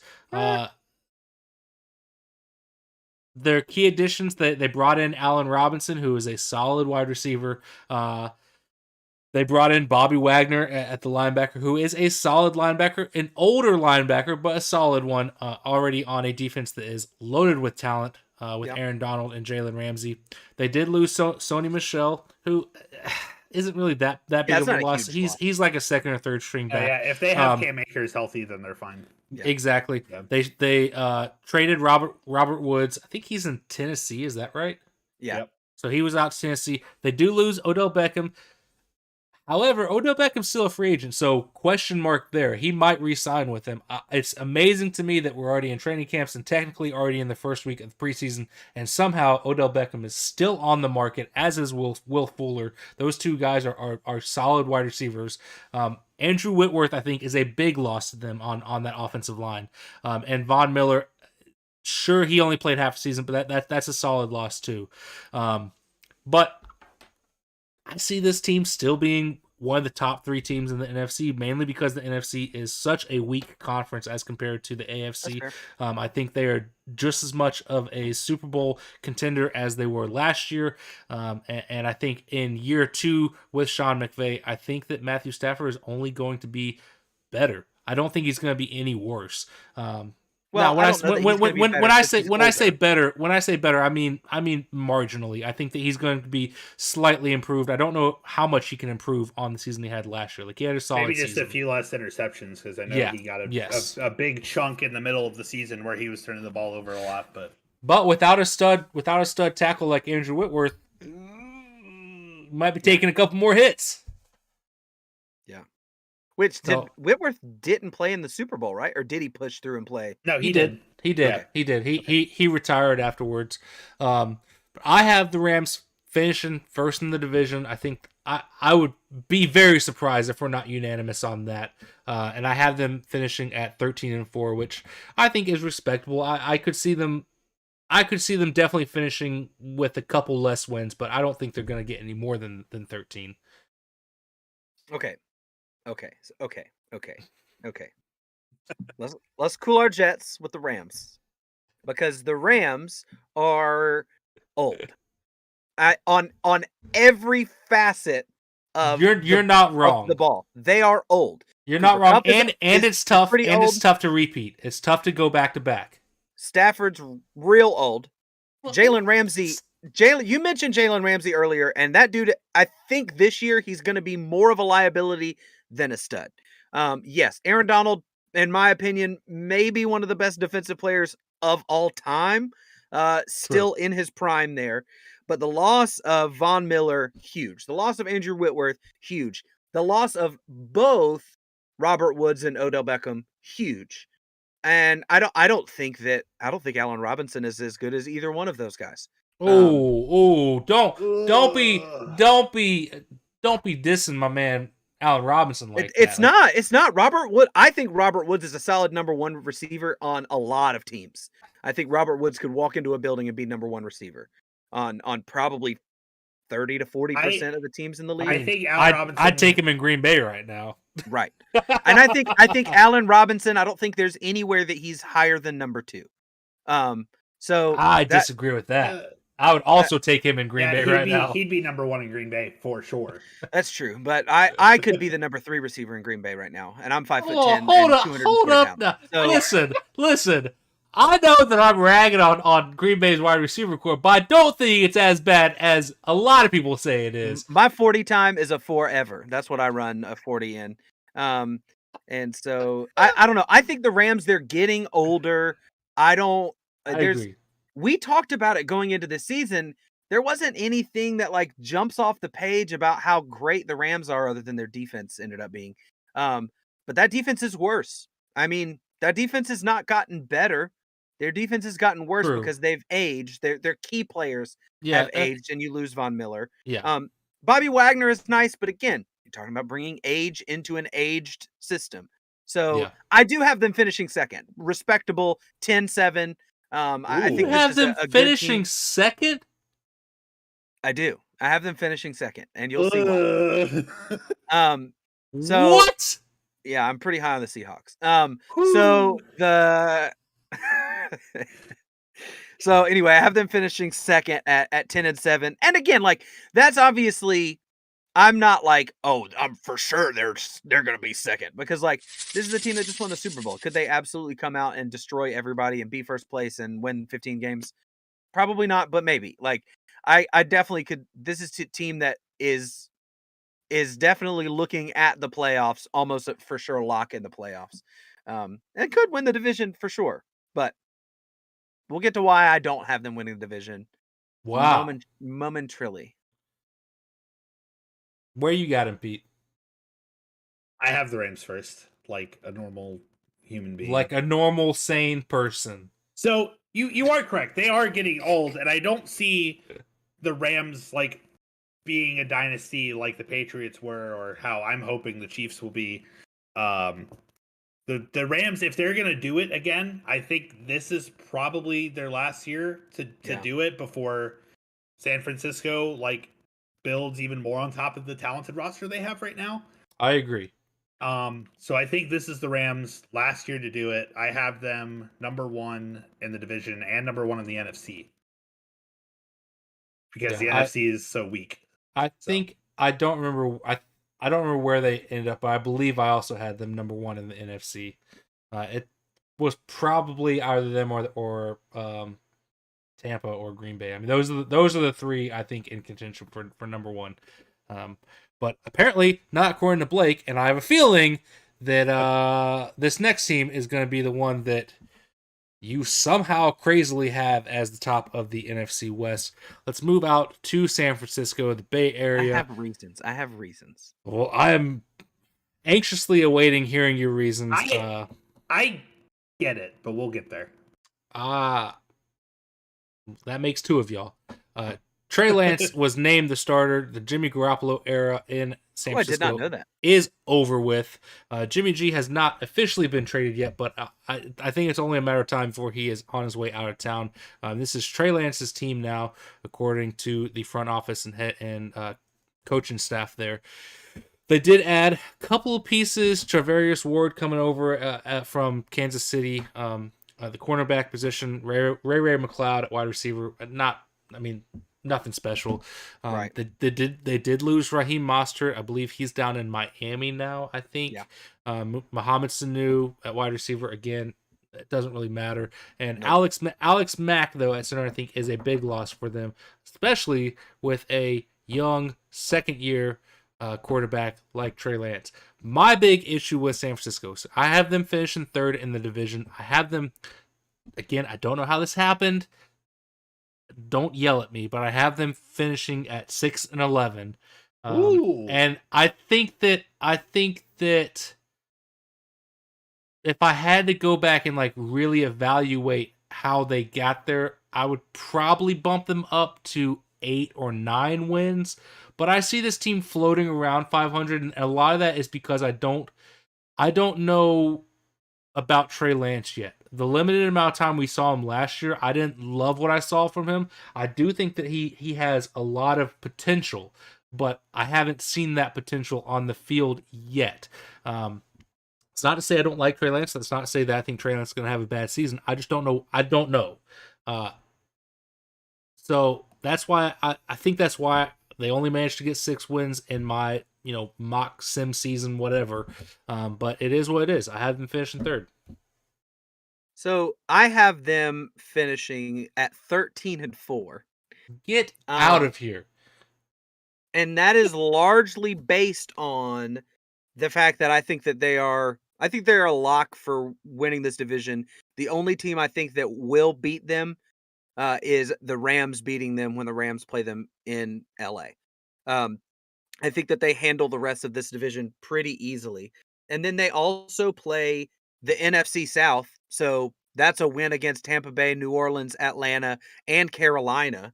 And then they go and they play. No way this team beats Tampa Bay. There's no way. Don't get me started on Tampa Bay. I'm so done with. I've been done with Tampa Bay. I also think the other 3 teams in the division can put up a fight. So yeah, no. I'm not saying that they can't put up a fight. I'm just thinking that when I'm picking the games, I'm picking them. Okay, listen. This is a team that was very good last season. I mean, a few plays away from the Super Bowl. And so they also add, I don't think you mentioned Robert Nkemdiche that they added. You didn't mention Darqueze Dennard.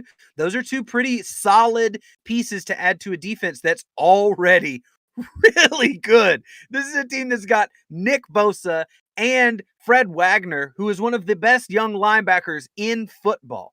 And so you've got those 2 guys. You've got Deebo Samuel. You've got Brandon Ayuk on the other side, George Kittle, and Trey Lance, who, if he's gotten the starting job over Jimmy Garoppolo, is going to add such a dynamic difference to this offense.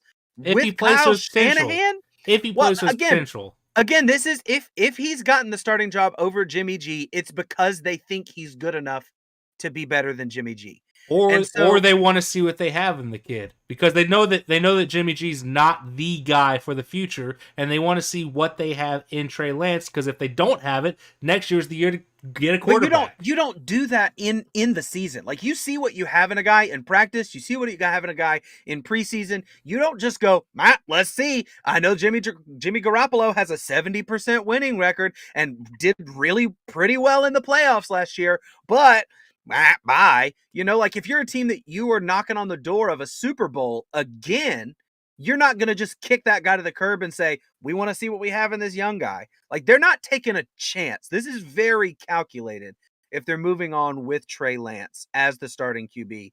And if that proceeds through the preseason. Now, if it gets through preseason, he has a shaky preseason, then move back to Jimmy G.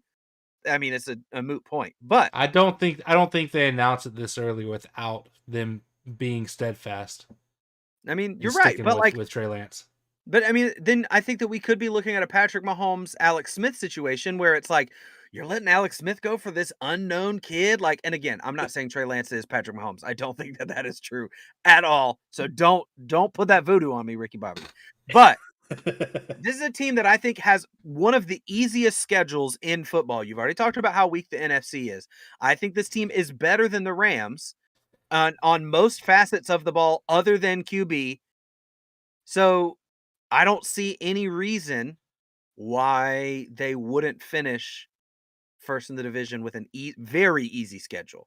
I don't think it's that.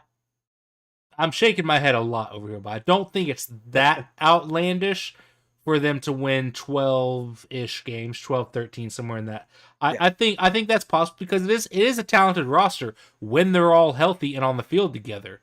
That's been the biggest problem with San Francisco is they can't stay on the field together. George Kittle battled injuries last year. Deebo Samuel also on the offensive side. Yeah, you mentioned George Kittle. Yeah, you mentioned Brandon Ayuk. But guess what? They still got to have someone throwing the ball, and I don't know how well Trey Lance is going to do that. Deebo Samuel is the only guy in that receiving core that can still make plays without having to have a pass made his way. Do you know who calls their plays? I do.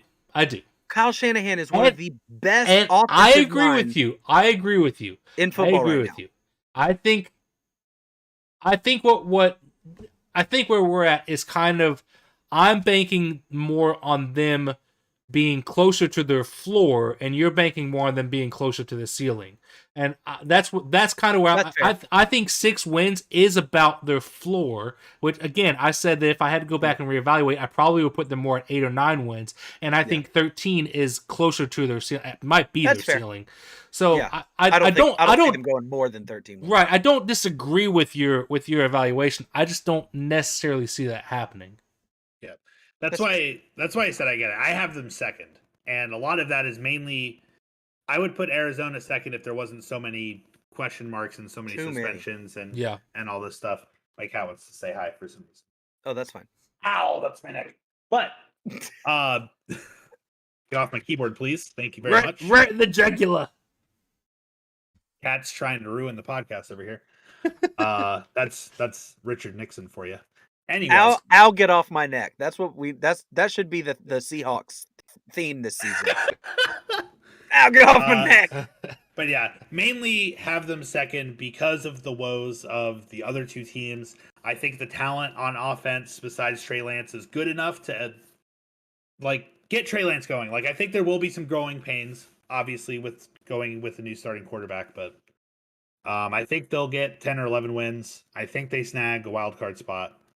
So yeah, San Francisco, number 2. Yeah, I can see that happening. I can see it, especially in a weak NFC. I can see it happening. Yeah. But let's go up the coast to Seattle, where it is. You want to talk about question marks? It is question mark city up there. It's not question marks. I don't know. Whatever the saddest punctuation is. I don't know. Semicolon. It's just semicolons up there. It's ellipses because you get left on they're typing and then they just don't want to talk to you anymore. It's just ellipses all day. Obviously, the biggest news of their offseason is trading their franchise quarterback, Russell Wilson, for Drew Lock, who is a bum, and Noah Fant, who is a solid tight end with a lot of potential that hasn't been reached because of poor quarterback play. And Shelby Harris coming over on the defensive side. They also brought in wide receiver Marquise Goodwin. But they lost their franchise running back in Chris Carson. He retired. Gerald Everett, tight end, leaves. They lost Carlos Dunlap. They lost Bobby Wagner. There's a lot of moving pieces happening up there in Seattle, and none of it is good for the fans there. This is another crazy one. I don't know how it happened. But I have the Seahawks finishing 0-17. I mean, that's entirely possible. Matching the Detroit Lions of, I don't remember what year, when they went winless. 08? And the Cleveland Browns did it a couple years ago. 16, when they went 18? They went 1-31 over a 2-year stretch, which is unbelievable how bad they were, and still managed to keep Hugh Jackson around somehow. But that's a whole different story. Yeah, I don't see this season going well for Seattle, and I'm sorry, Seahawks fans, but you're going to watch a lot of bad football up there in Seattle. Yeah, it's bleak for sure. Like the weather in Seattle. It's bad. And I feel bad because Pete Carroll has been such a great coach during his time as an NFL head coach that he went from a team that was built around defense, shifted that team completely to be around Russell Wilson and turned them into contenders again. And it's all gone now. Like that's the thing, he didn't keep it, I kind of have a hot take on that. GM. I kind of have a hot take on that. Is Pete Carroll actually a good football coach, or did he just get blessed with a lot of talent for a handful of years there? That's fair. I mean, I think that he's such a culture guy that he was able to change the culture to go from a Legion of Boom led team to a Marshawn Lynch, Russell Wilson led team that was a ground attack with a heavy aerial presence thrown over the top to Tyler Lockett. Maybe. I don't know. Maybe. I think that I don't know if it's other front office problems that they weren't able to replace all of those guys, which I mean, a lot of those guys are Hall of Famers that you can't just replace prime Richard Sherman. You can't just replace Russell Wilson or Marshawn Lynch. Like they haven't hit on a lot of draft picks lately. That's for sure. Yeah, and he's also ancient. So like give the man a break. He's like Pete 400 Carroll years is old. Getting up there. I think he's lost his mind a little bit. Potentially. He has a lot of faith in Drew Lock. I think if they didn't try to replace Russell Wilson, that's why. Is because Pete Carroll likes Drew Lock a lot. I think I have a little bit more faith in Drew Lock than a lot of people, just because I've seen a little bit more games where like he has a couple good games. Like he almost beat the Chiefs last year. If it wasn't for the defense getting that fumble, they would have beat the Chiefs last year with Drew Lock. But not enough on that O-line to just let you're just putting Drew Lock back there to get sacked. Yeah. I don't think he has the timing or the wherewithal. With no running help. Yeah. Yeah. Did they get anybody running back, or are they just Rashad Penny now, I guess? Rashad Penny, that's their guy. Which he's not like horrible, but he's not a top tier guy. Not great. Yeah, he's not a top tier guy. So yeah, they're definitely last in the division. They might win a game or two.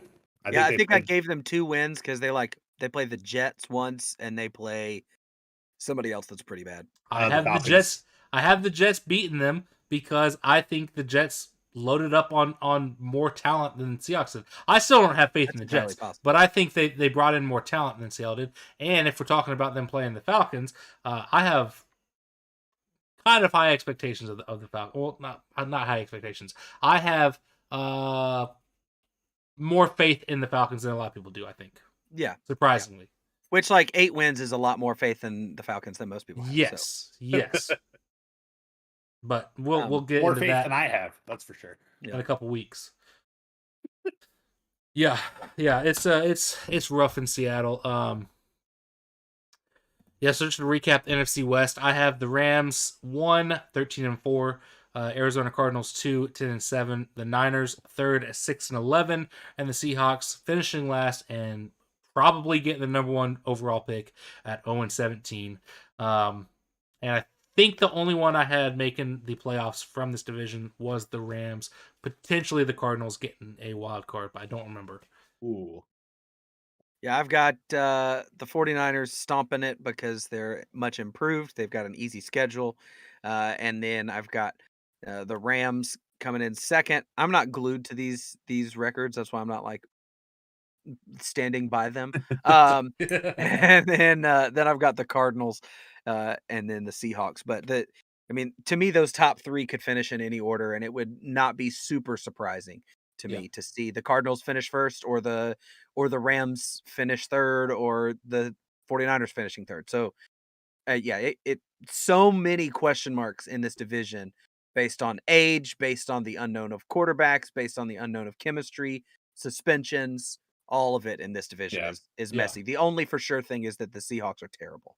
Yeah, I got Rams 1, 49ers second, snagging a wild card.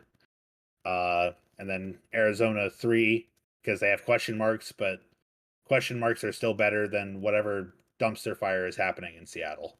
Sad emojis, just sad emojis everywhere. So Pete, because you won't be with us for our playoff preseason predictions, do you happen to have yours? I do. All right. Well, let's hear them real quick. What do you want to hear first, AFC or NFC? Sure. Yeah, AFC. Who you got Dealer's making the playoffs? AFC, I'm not going to do any. Well, I can do particular order, sure. I think KC and the Bills, either of them could be 1 or 2 for me personally. I know you guys differ on the Chiefs a lot, but Bills will be 1 or 2 for sure, and KC will take the other spot. I have the Ravens 3rd, the Colts 4th. Okay. And then the AFC West rounding out the wild cards with Vegas, Denver, and the Chargers. That's fair. Yeah. And who you got making the playoffs from the AFC or making the Super Bowl from the AFC? Who do you think?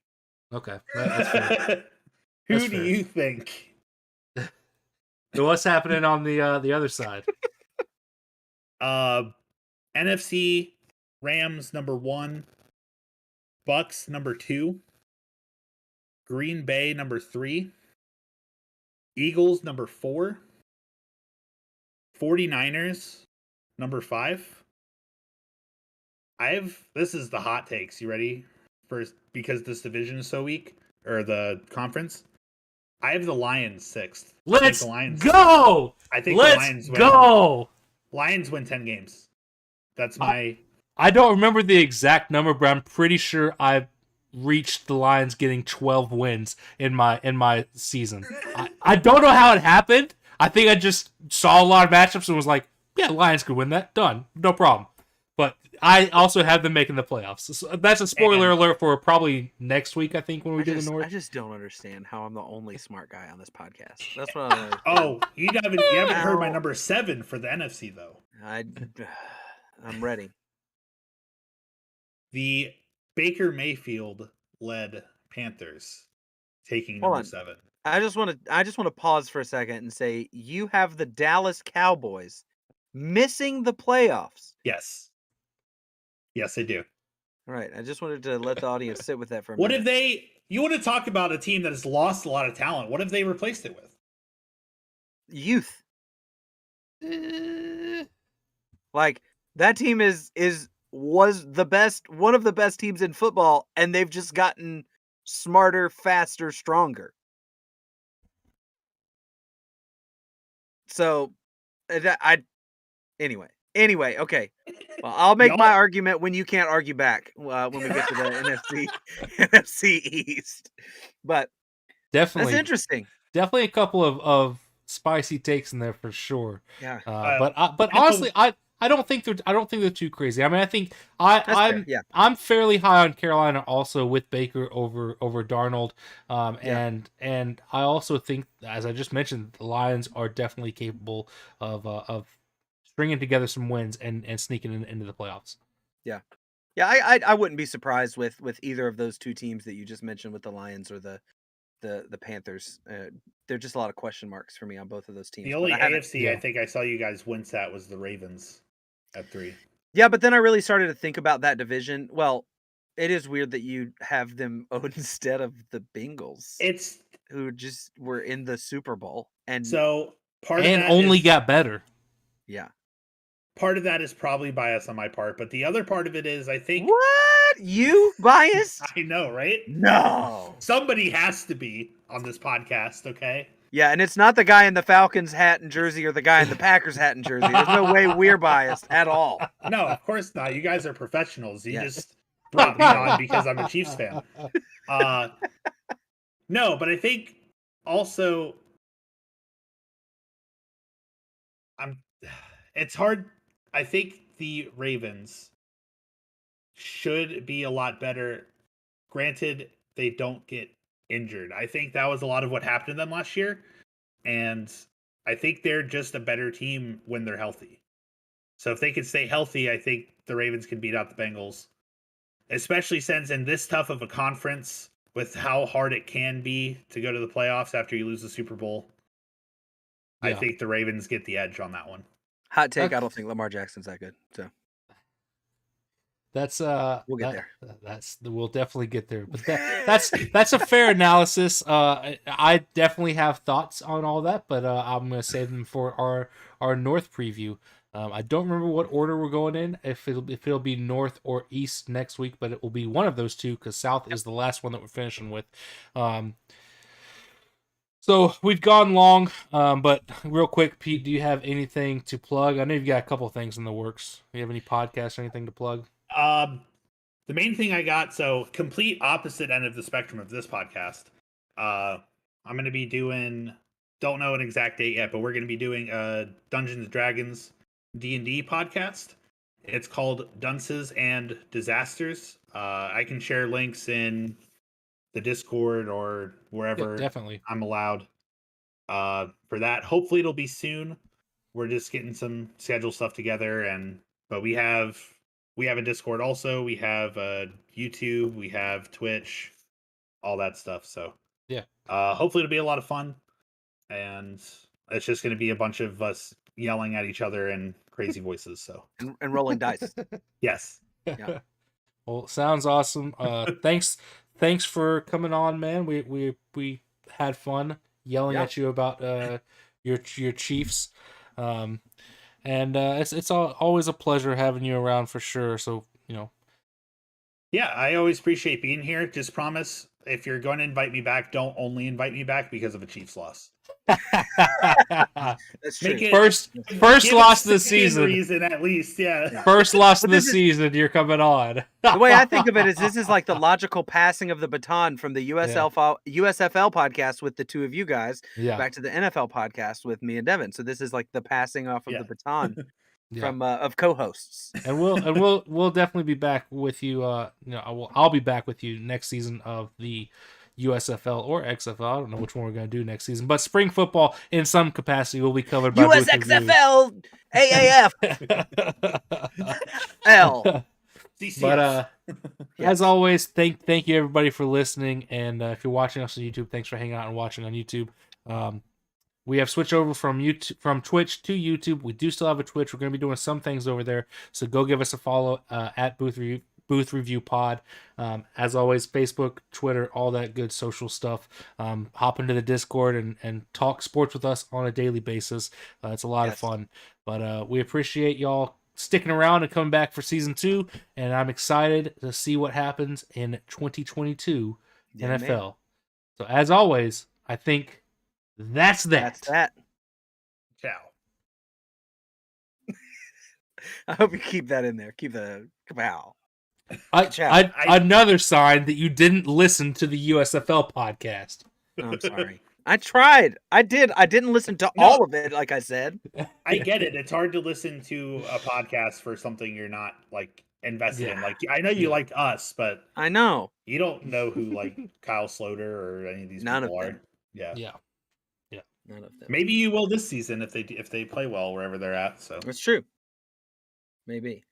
Oh, the bleed over. All right. I know it's just after 10. It was a good podcast. It definitely went long. We discussed the AFC West a lot. But we had a special guest for that division. Well, so. I think also just that division, there's a lot more to talk about. Whereas the NFC West, you could put it in a couple different orders, but a lot of their changes and stuff are straightforward. And they didn't have nearly as many moves as the AFC West did. Yeah. I mean, I was expecting the AFC West to be the division that we talked about the most, mainly because it's the best division in football. Oh, for sure. But But yeah, if you're watching us on YouTube, thanks for hanging out and watching us. We appreciate it, and we'll see y'all next Tuesday. Deuces.